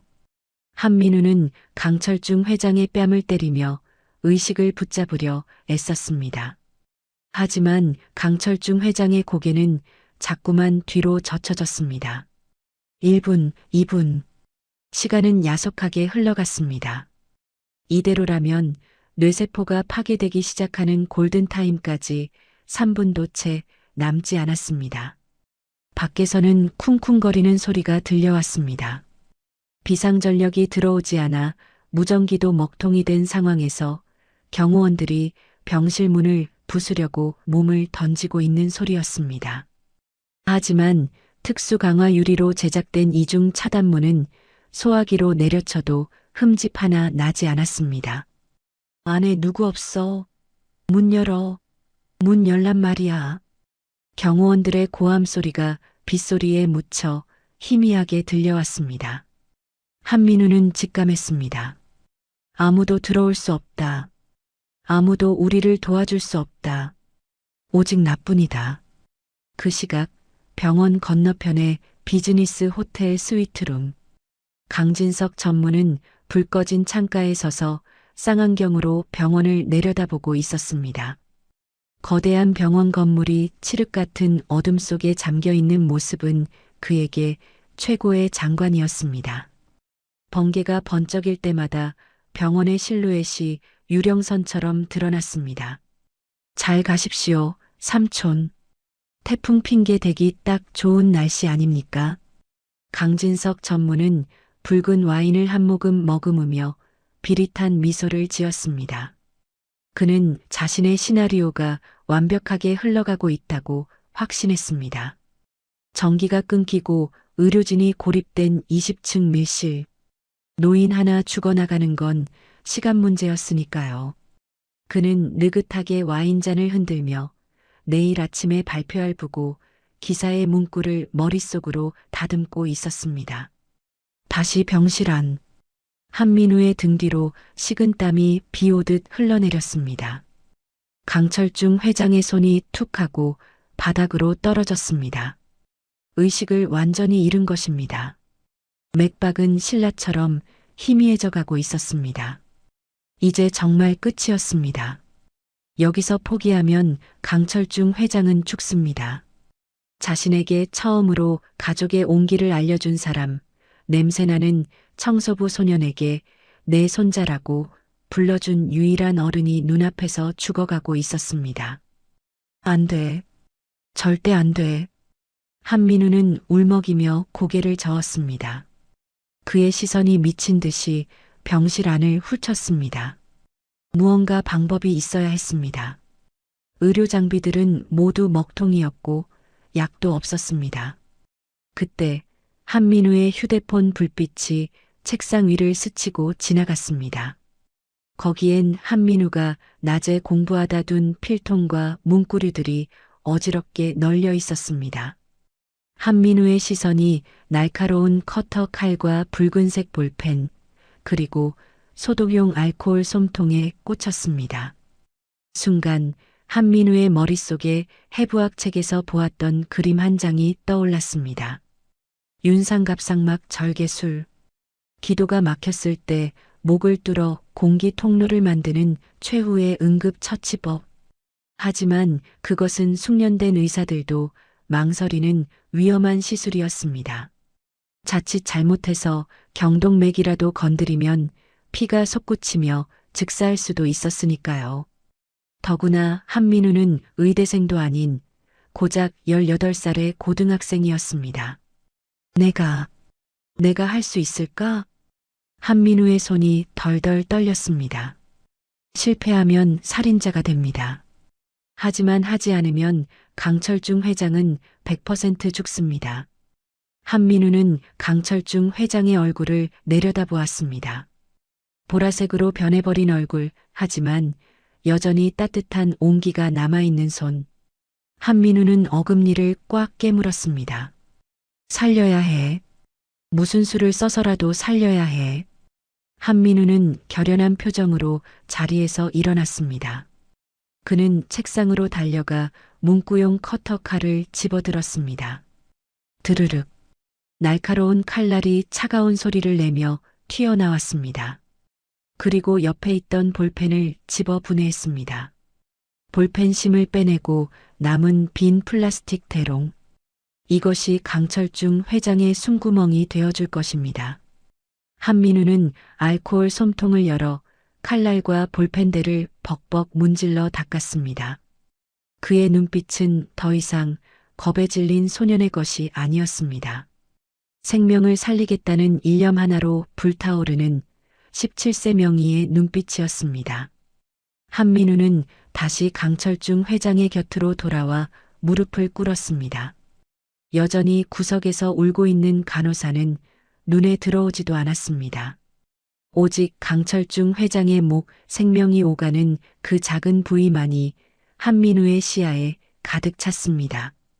한민우는 떨리는 왼손으로 강철중 회장의 턱을 들어 올리고 오른손에 든 커터 칼을 고쳐 잡았습니다. 번쩍이는 번개 불빛이 칼날에 반사되어 서늘하게 빛났습니다. 할아버지, 조금만 참으세요. 제가 숨쉬게 해드릴게요. 한민우의 목소리는 떨리고 있었지만 칼을 쥔 손에는 단단한 힘이 들어가 있었습니다. 이제 되돌릴 수 없는 선택의 순간이었습니다. 칠흑 같은 어둠 속 빗소리만이 요란하게 창문을 때리고 있었습니다. 번개가 번쩍하고 병실을 비출 때마다 강철중 회장의 보라색으로 변해버린 얼굴이 유령처럼 떠올랐다 사라지기를 반복했죠. 그 짧은 순간마다 드러나는 강철중 회장의 표정은 고통 그 자체였습니다. 기도가 꽉 막혀버린 탓에 가슴은 터질 듯이 들썩였지만 정작 코와 입으로는 바람 빠지는 소리조차 나지 않았습니다. 이제 정말 시간이 없었습니다. 한민우의 머릿속에서는 초시계가 째깍거리는 소리가 환청처럼 들려왔습니다. 3분. 뇌세포가 영구적으로 손상되기 전까지 남은 골든타임은 고작 3분이었습니다. 한민우는 손에 쥔 문구용 커터 칼을 꽉 움켜쥐었습니다. 손바닥에 흥건한 땀 때문에 칼자루가 미끄러웠습니다. 야, 너 지금 뭐 하는 거야? 구석에서 웅크리고 있던 당직 간호사가 한민우의 손에 들린 칼날을 보고 기겁을 하며 달려들었습니다. 그녀의 눈에는 한민우가 미쳐서 회장을 해치려는 살인마처럼 보였을 겁니다. 이러지 마. 미쳤어? 그거 내려놔. 사람을 죽이려고 작정했어? 간호사가 한민우의 팔을 잡아챘습니다. 그녀의 손톱이 한민우의 살을 파고들었지만 한민우는 아픔을 느낄 겨를조차 없었습니다. 한민우는 간호사를 거칠게 뿌리치며 짐승처럼 포효했습니다. 비키세요. 이대로 두면 돌아가신단 말이에요. 무슨 소리야. 의사 선생님 기다려야지. 네가 뭔데 칼을 대. 의사 선생님 못 와요. 문도 잠겼고 전기도 나갔잖아요. 지금 숨 못 쉬어서 죽어가는데 보고만 있을 거예요? 한민우의 눈에서 펄한 안광이 뿜어져 나왔습니다. 그 서슬 퍼런 기세의 간호사는 흠칫하며 뒤로 물러섰습니다. 지금 한민우는 평소의 순한 청소부 소년이 아니었습니다. 생명을 살리기 위해 악기라도 될 기세였으니까요. 한민우는 다시 강철중 회장에게로 시선을 돌렸습니다. 강철중 회장의 눈동자가 희미하게 풀려가고 있었습니다. 의식의 끈을 놓기 직전이었습니다. 한민우는 덜덜 떨리는 손으로 강철중 회장의 뺨을 감싸쥐었습니다. 그리고 눈을 맞췄습니다. 어둠 속에서도 두 사람의 시선이 허공에서 얽혔습니다. 할아버지, 제 말 들리세요? 저 민우예요. 강철중 회장의 눈꺼풀이 파르르 떨렸습니다. 그는 말을 할 수 없었습니다. 목구멍이 꽉 막혀 비명조차 지를 수 없는 상황이었으니까요. 지금 기도가 막혀서 숨을 못 쉬시는 거예요. 제가 목을 좀 뚫어야 해요. 안 그러면 할아버지 돌아가세요. 한민우의 목소리는 울먹임으로 젖어 있었지만 그 내용은 너무나 끔찍하고 단호했습니다. 목을 뚫는다니. 마취제도 수술용 메스도 없는 이 열악한 상황에서 문구용 칼로 생사를 찢겠다는 말이었습니다. 보통 사람이라면 고개를 저으며 거부했을 겁니다. 하지만 강철중 회장은 한민우를 바라보았습니다. 자신의 목숨을 구하기 위해 수액통을 던졌던 그 아이. 자신의 손을 잡고 따뜻한 미움을 먹여주던 그 아이. 강철중 회장의 눈에 고여있던 눈물이 주르륵 흘러내렸습니다. 그는 죽음의 문턱에서도 한민우의 진심을 읽었습니다. 저 아이는 나를 살리려고 하는 것이다. 강철중 회장은 있는 힘을 다해 아주 미세하게 고개를 끄덕였습니다. 그래, 너를 믿는다. 내 목숨 너에게 맡기마. 그 작은 끄덕임이 한민우에게는 천군만마와 같은 용기를 심어주었습니다. 감사합니다. 저 믿어주셔서 감사합니다. 한민우는 소매로 눈물을 벅 닦아내고 자세를 고쳐 잡았습니다. 이제부터는 감정이 끼어들 틈이 없었습니다. 오직 차가운 이성과 손끝의 감각만이 필요했습니다. 한민우는 심호흡을 깊게 한번 들이마셨습니다. 폐부 깊숙이 들어온 공기가 뜨겁게 달아오른 머리를 식혀주었습니다. 그는 미리 뜯어놓은 알코올솜을 집어들었습니다. 알코올 냄새가 확 풍겼습니다. 조금 아프실 거예요. 딱 한 번만 참으세요. 한민우는 강철중 회장의 목 부위를 알코올솜으로 벅벅 문질러 소독했습니다. 그리고 자신이 쥐고 있는 커터 칼날도 꼼꼼하게 닦아냈습니다. 번쩍 다시 한번 천둥과 함께 번개가 쳤습니다. 그 짧은 순간의 빛을 이용해 한민우는 강철중 회장의 목 구조를 눈에 담았습니다. 울대뼈라고 불리는 갑상연골, 그 아래에 있는 윤상연골, 그 사이에 있는 아주 좁은 막, 윤상갑상막. 그곳이 바로 생명의 통로였습니다. 한민우는 왼손 검지와 중지로 강철중 회장의 목을 더듬었습니다. 손끝에 딱딱한 연골의 감촉이 전해졌습니다. 여기다. 손가락 끝에 온폭하게 들어가는 작은 틈이 느껴졌습니다. 교과서에서 수백 번 그림으로 보았던 바로 그 위치였습니다. 하지만 실제로 사람의 살을, 그것도 자신이 사랑하는 사람의 목을 찌르는 것은 차원이 다른 공포였습니다. 한민우의 오른손이 미세하게 떨렸습니다. 만약 혈관을 건드리면, 식도를 찌르면, 수만 가지 최악의 상황이 머릿속을 스쳐 지나갔습니다. 그때 강철중 회장의 손이 힘없이 툭 떨어지는 것이 느껴졌습니다. 심장 박동이 멈추기 직전이었습니다. 더 이상 망설일 시간이 없었습니다. 살려야 해. 한민우는 이를 악물고 커터 칼을 쥔 손에 힘을 주었습니다. 그리고 망설임 없이 손끝으로 표시해둔 위치를 향해 칼날을 찔러 넣었습니다. 푹! 생살이 찢어지는 섬뜩한 느낌이 손끝을 타고 전해졌습니다. 동시에 붉은 피가 분수처럼 솟구쳐 한민우의 얼굴과 안경을 적셨습니다. 비릿한 피 냄새가 코를 찔렀습니다. 옆에서 지켜보던 간호사는 악!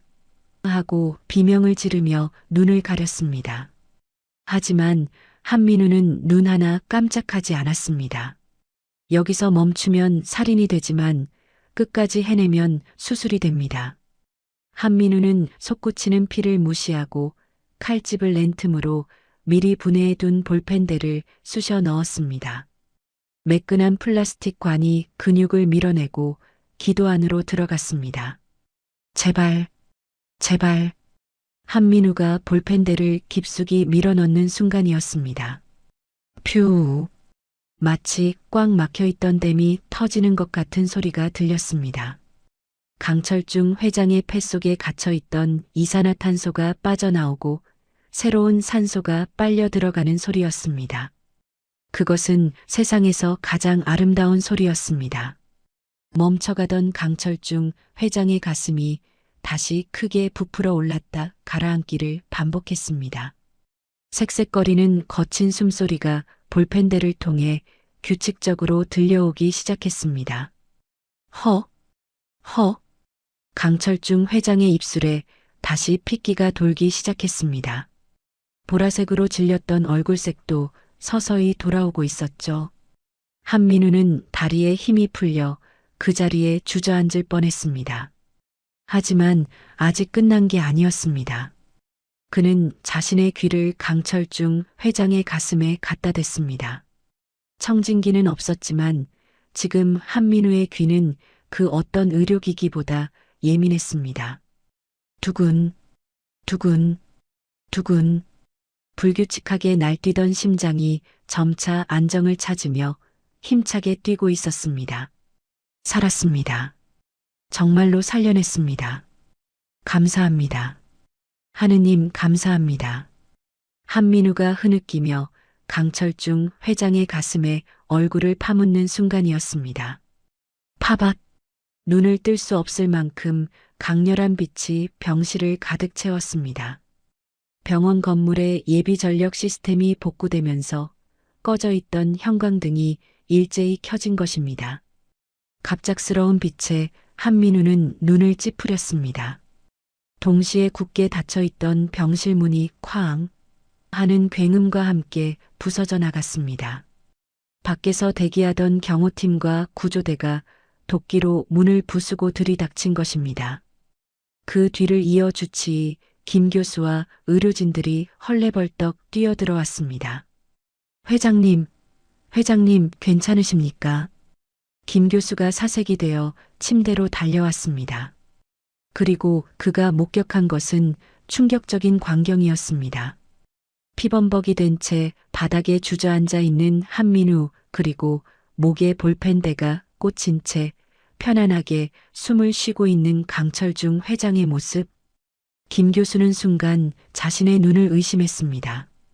그는 떨리는 손으로 강철중 회장의 목에 꽂힌 볼펜대를 살펴보았습니다. 이건... 김 교수의 입이 딱 벌어졌습니다.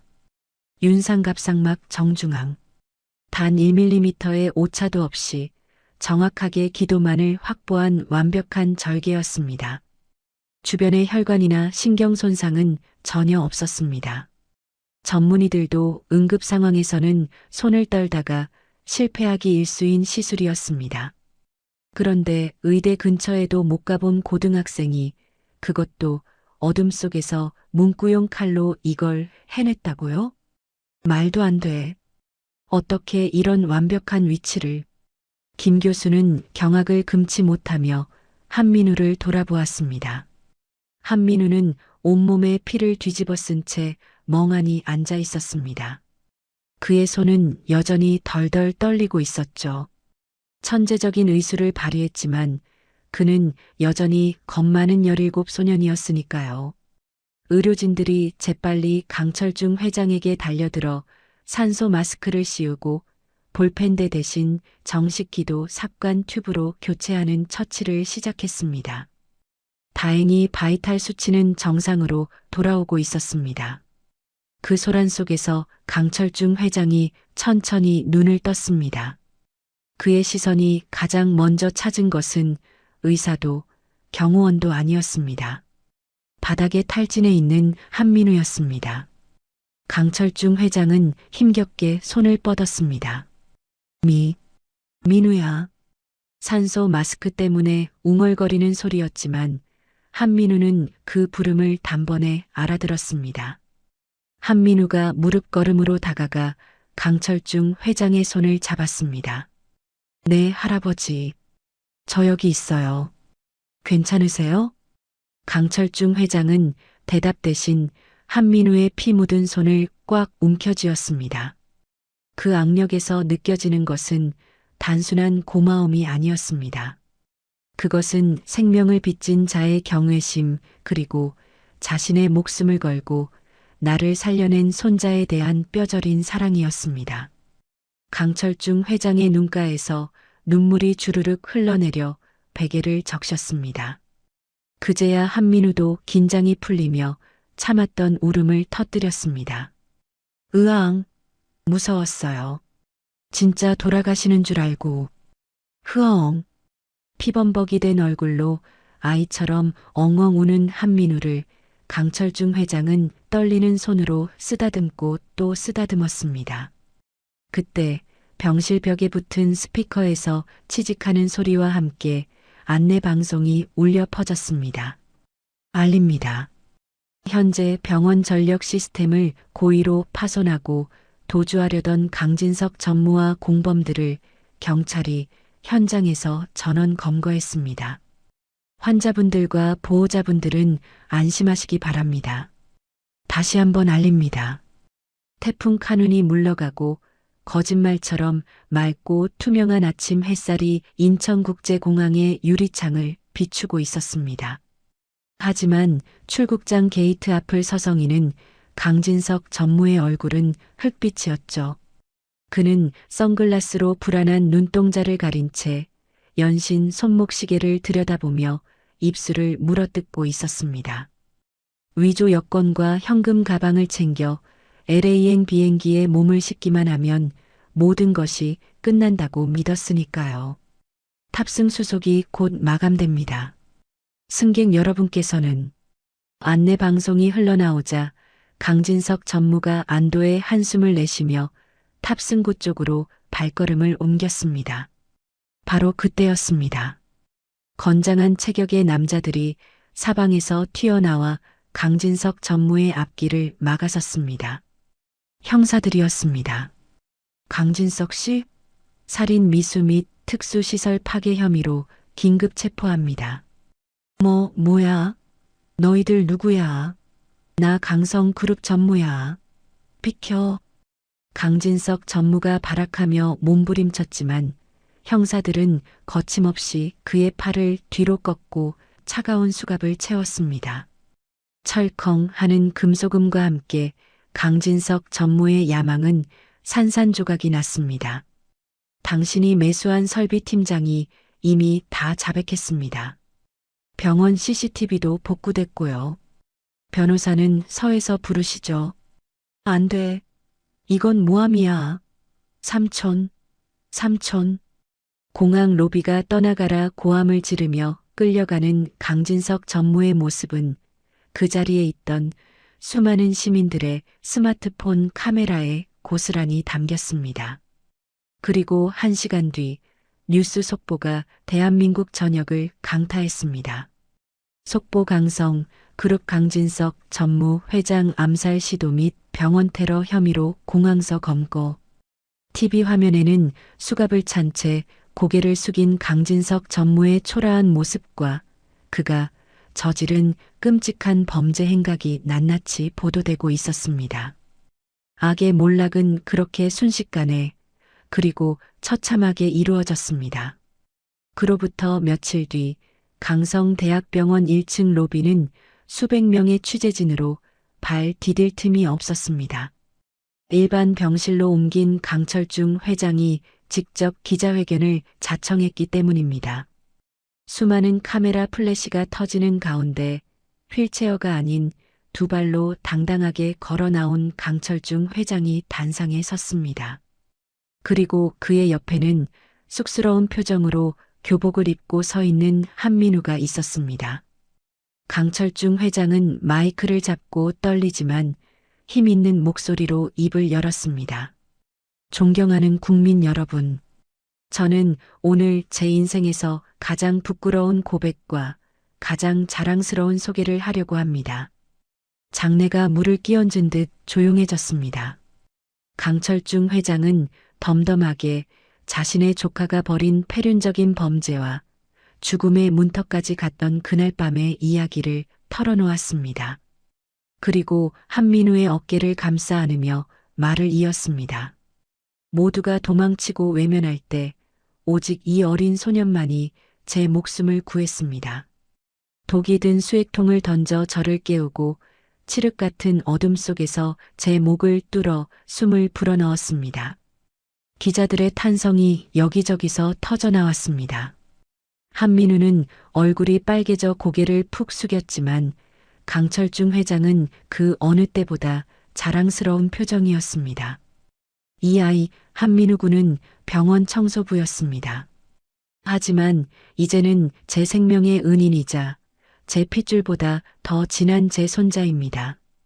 저는 남은 여생을 이 아이가 훌륭한 의사가 되어 더 많은 생명을 구할 수 있도록 지원하는 데 바칠 것입니다. 카메라 플래시가 폭포수처럼 쏟아졌습니다. 그것은 새로운 영웅의 탄생을 알리는 신호탄이었습니다. 이 사회는 강철중 회장의 뜻을 받들어 만장일치로 결의안을 통과시켰습니다. 한민우에게 대학 졸업 때까지 전액 장학금과 생활비를 지원하는 것은 물론 그를 위한 미래 의학 영재 프로그램을 신설하기로 한 것이죠. 한민우는 더 이상 그림자 속의 청소부 소년이 아니었습니다. 세상이 주목하는 그리고 강철중 회장이 가장 사랑하는 손자가 된 것입니다. 시간은 화살처럼 빠르게 흘러갔습니다. 어느덧 6년이라는 세월이 지났습니다. 한국 최고의 명문 강성의과대학의 대강당은 졸업식을 축하하러 온 인파로 가득 찼습니다. 엄숙한 학위 수여식이 진행되는 동안 단상 아래 맨 앞줄에는 백발이 성성한 노신사가 앉아 있었습니다. 강철중 회장이었습니다.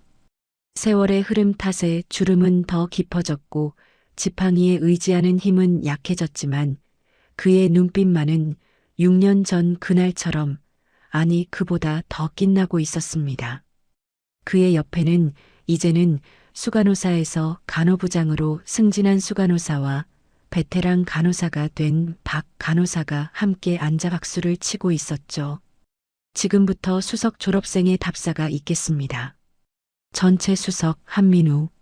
사회자의 호명과 함께 우레와 같은 박수가 터져 나왔습니다. 단상 위로 올라온 청년은 훤칠한 키에 지적인 안경을 쓴 늠름한 모습이었습니다. 하지만 그 맑고 깊은 눈동자만은 6년 전 대걸레를 들고 병실을 누비던 소년의 것 그대로였습니다. 한민우는 단상에 서서 잠시 숨을 고르며 객석을 둘러보았습니다. 그리고 맨 앞줄에서 손수건으로 눈가를 훔치고 있는 강철중 회장과 눈을 맞췄습니다. 한민우는 미소 지으며 준비한 원고를 펼쳤습니다. 안녕하십니까? 졸업생 대표 한민우입니다. 저는 6년 전 이 병원의 청소부였습니다. 장내가 술렁거렸지만 한민우의 목소리는 흔들림이 없었습니다. 매일 바닥을 닦으며 제가 배운 것은 더러운 것을 치워야 사람이 건강해진다는 사실이었습니다. 의학도 마찬가지였습니다. 병마라는 얼룩을 지우고 생명이라는 본연의 빛을 되찾아주는 일, 그것이 청소와 다르지 않았습니다. 한민우는 잠시 말을 멈추고 자신의 가슴에 달린 청진기 배지를 어루만졌습니다. 어떤 분께서 저에게 가르쳐 주셨습니다. 생명은 권력이 아니라 지키려는 간절한 마음에서 비롯된다고 말입니다. 저는 오늘 의사 가운을 입지만 마음속에는 영원히 그날의 낡은 청소복을 입고 있을 것입니다. 가장 낮은 곳에서 가장 아픈 소리를 듣는 의사가 되겠습니다. 저를 믿고 목숨을 맡겨주신 저의 할아버지 강철중 회장님께 이 영광을 돌립니다. 한민우가 단상을 내려와 강철중 회장을 향해 깊이 고개를 숙이자 강당 안의 모든 사람들이 기립박수를 보냈습니다.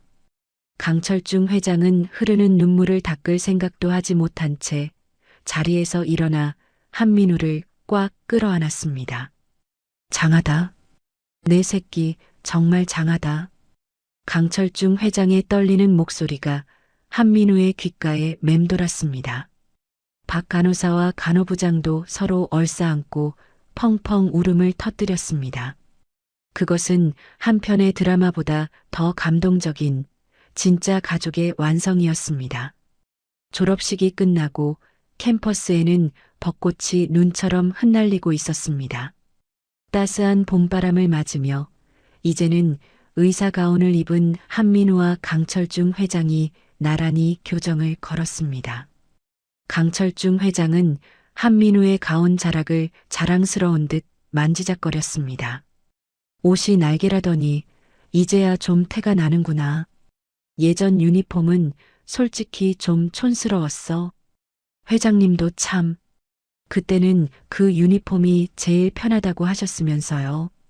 한민우가 웃으며 대꾸하자 강철중 회장이 짐짓 심각한 표정으로 말했습니다. 그나저나 큰일이구나. 이제 인턴 시작하면 바빠서 내 얼굴이나 보러 오겠냐? 나 아파도 돌봐줄 사람도 없고 서러워서 살겠나? 에이, 걱정 마세요. 제가 회장님 전담 주치하기로 했잖아요. 24시간 대기조인 거 잊으셨어요? 오, 그래. 그거 공짜냐? 강철중 회장의 농담에 한민우가 장난스럽게 눈을 찡긋했습니다. 제 진료비는 좀 비쌉니다, 회장님. 일단 라면 끓여주시는 거 봐서 결정할게요. 허허, 이 녀석 보게. 이제 의사 됐다고 배짱 튀기는 거냐? 알았다, 알았어. 내가 오늘 저녁에 기가 막힌 라면 요리를 선보이마. 두 사람의 행복한 웃음소리가 벚꽃잎 사이로 흩어졌습니다. 그때였습니다. 한민우의 주머니 속에 있던 호출기가 요란하게 울리기 시작했습니다.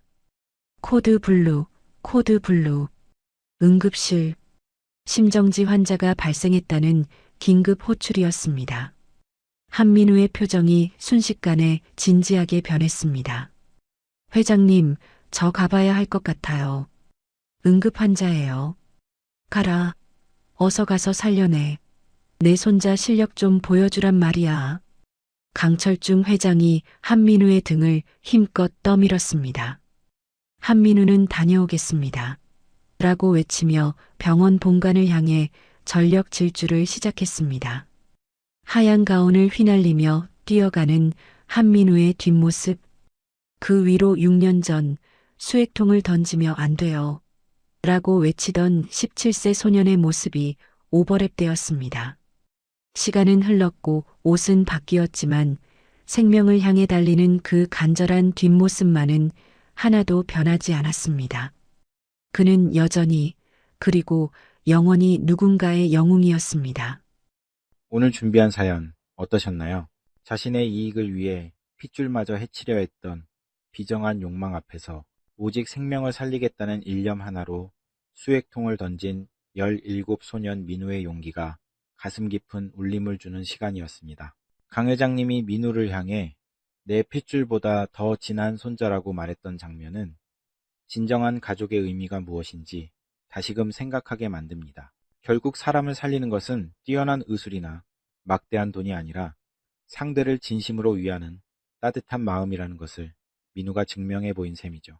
여러분 곁에도 힘든 순간 손을 잡아줄 민우 같은 소중한 인연이 함께하기를, 그리고 여러분 또한 누군가에게 기적 같은 위로가 되는 하루를 보내시길 진심으로 응원하겠습니다. 이야기를 끝까지 들어주신 분이 계시다면 잘 들었다고 댓글 하나만 남겨주세요. 감사합니다.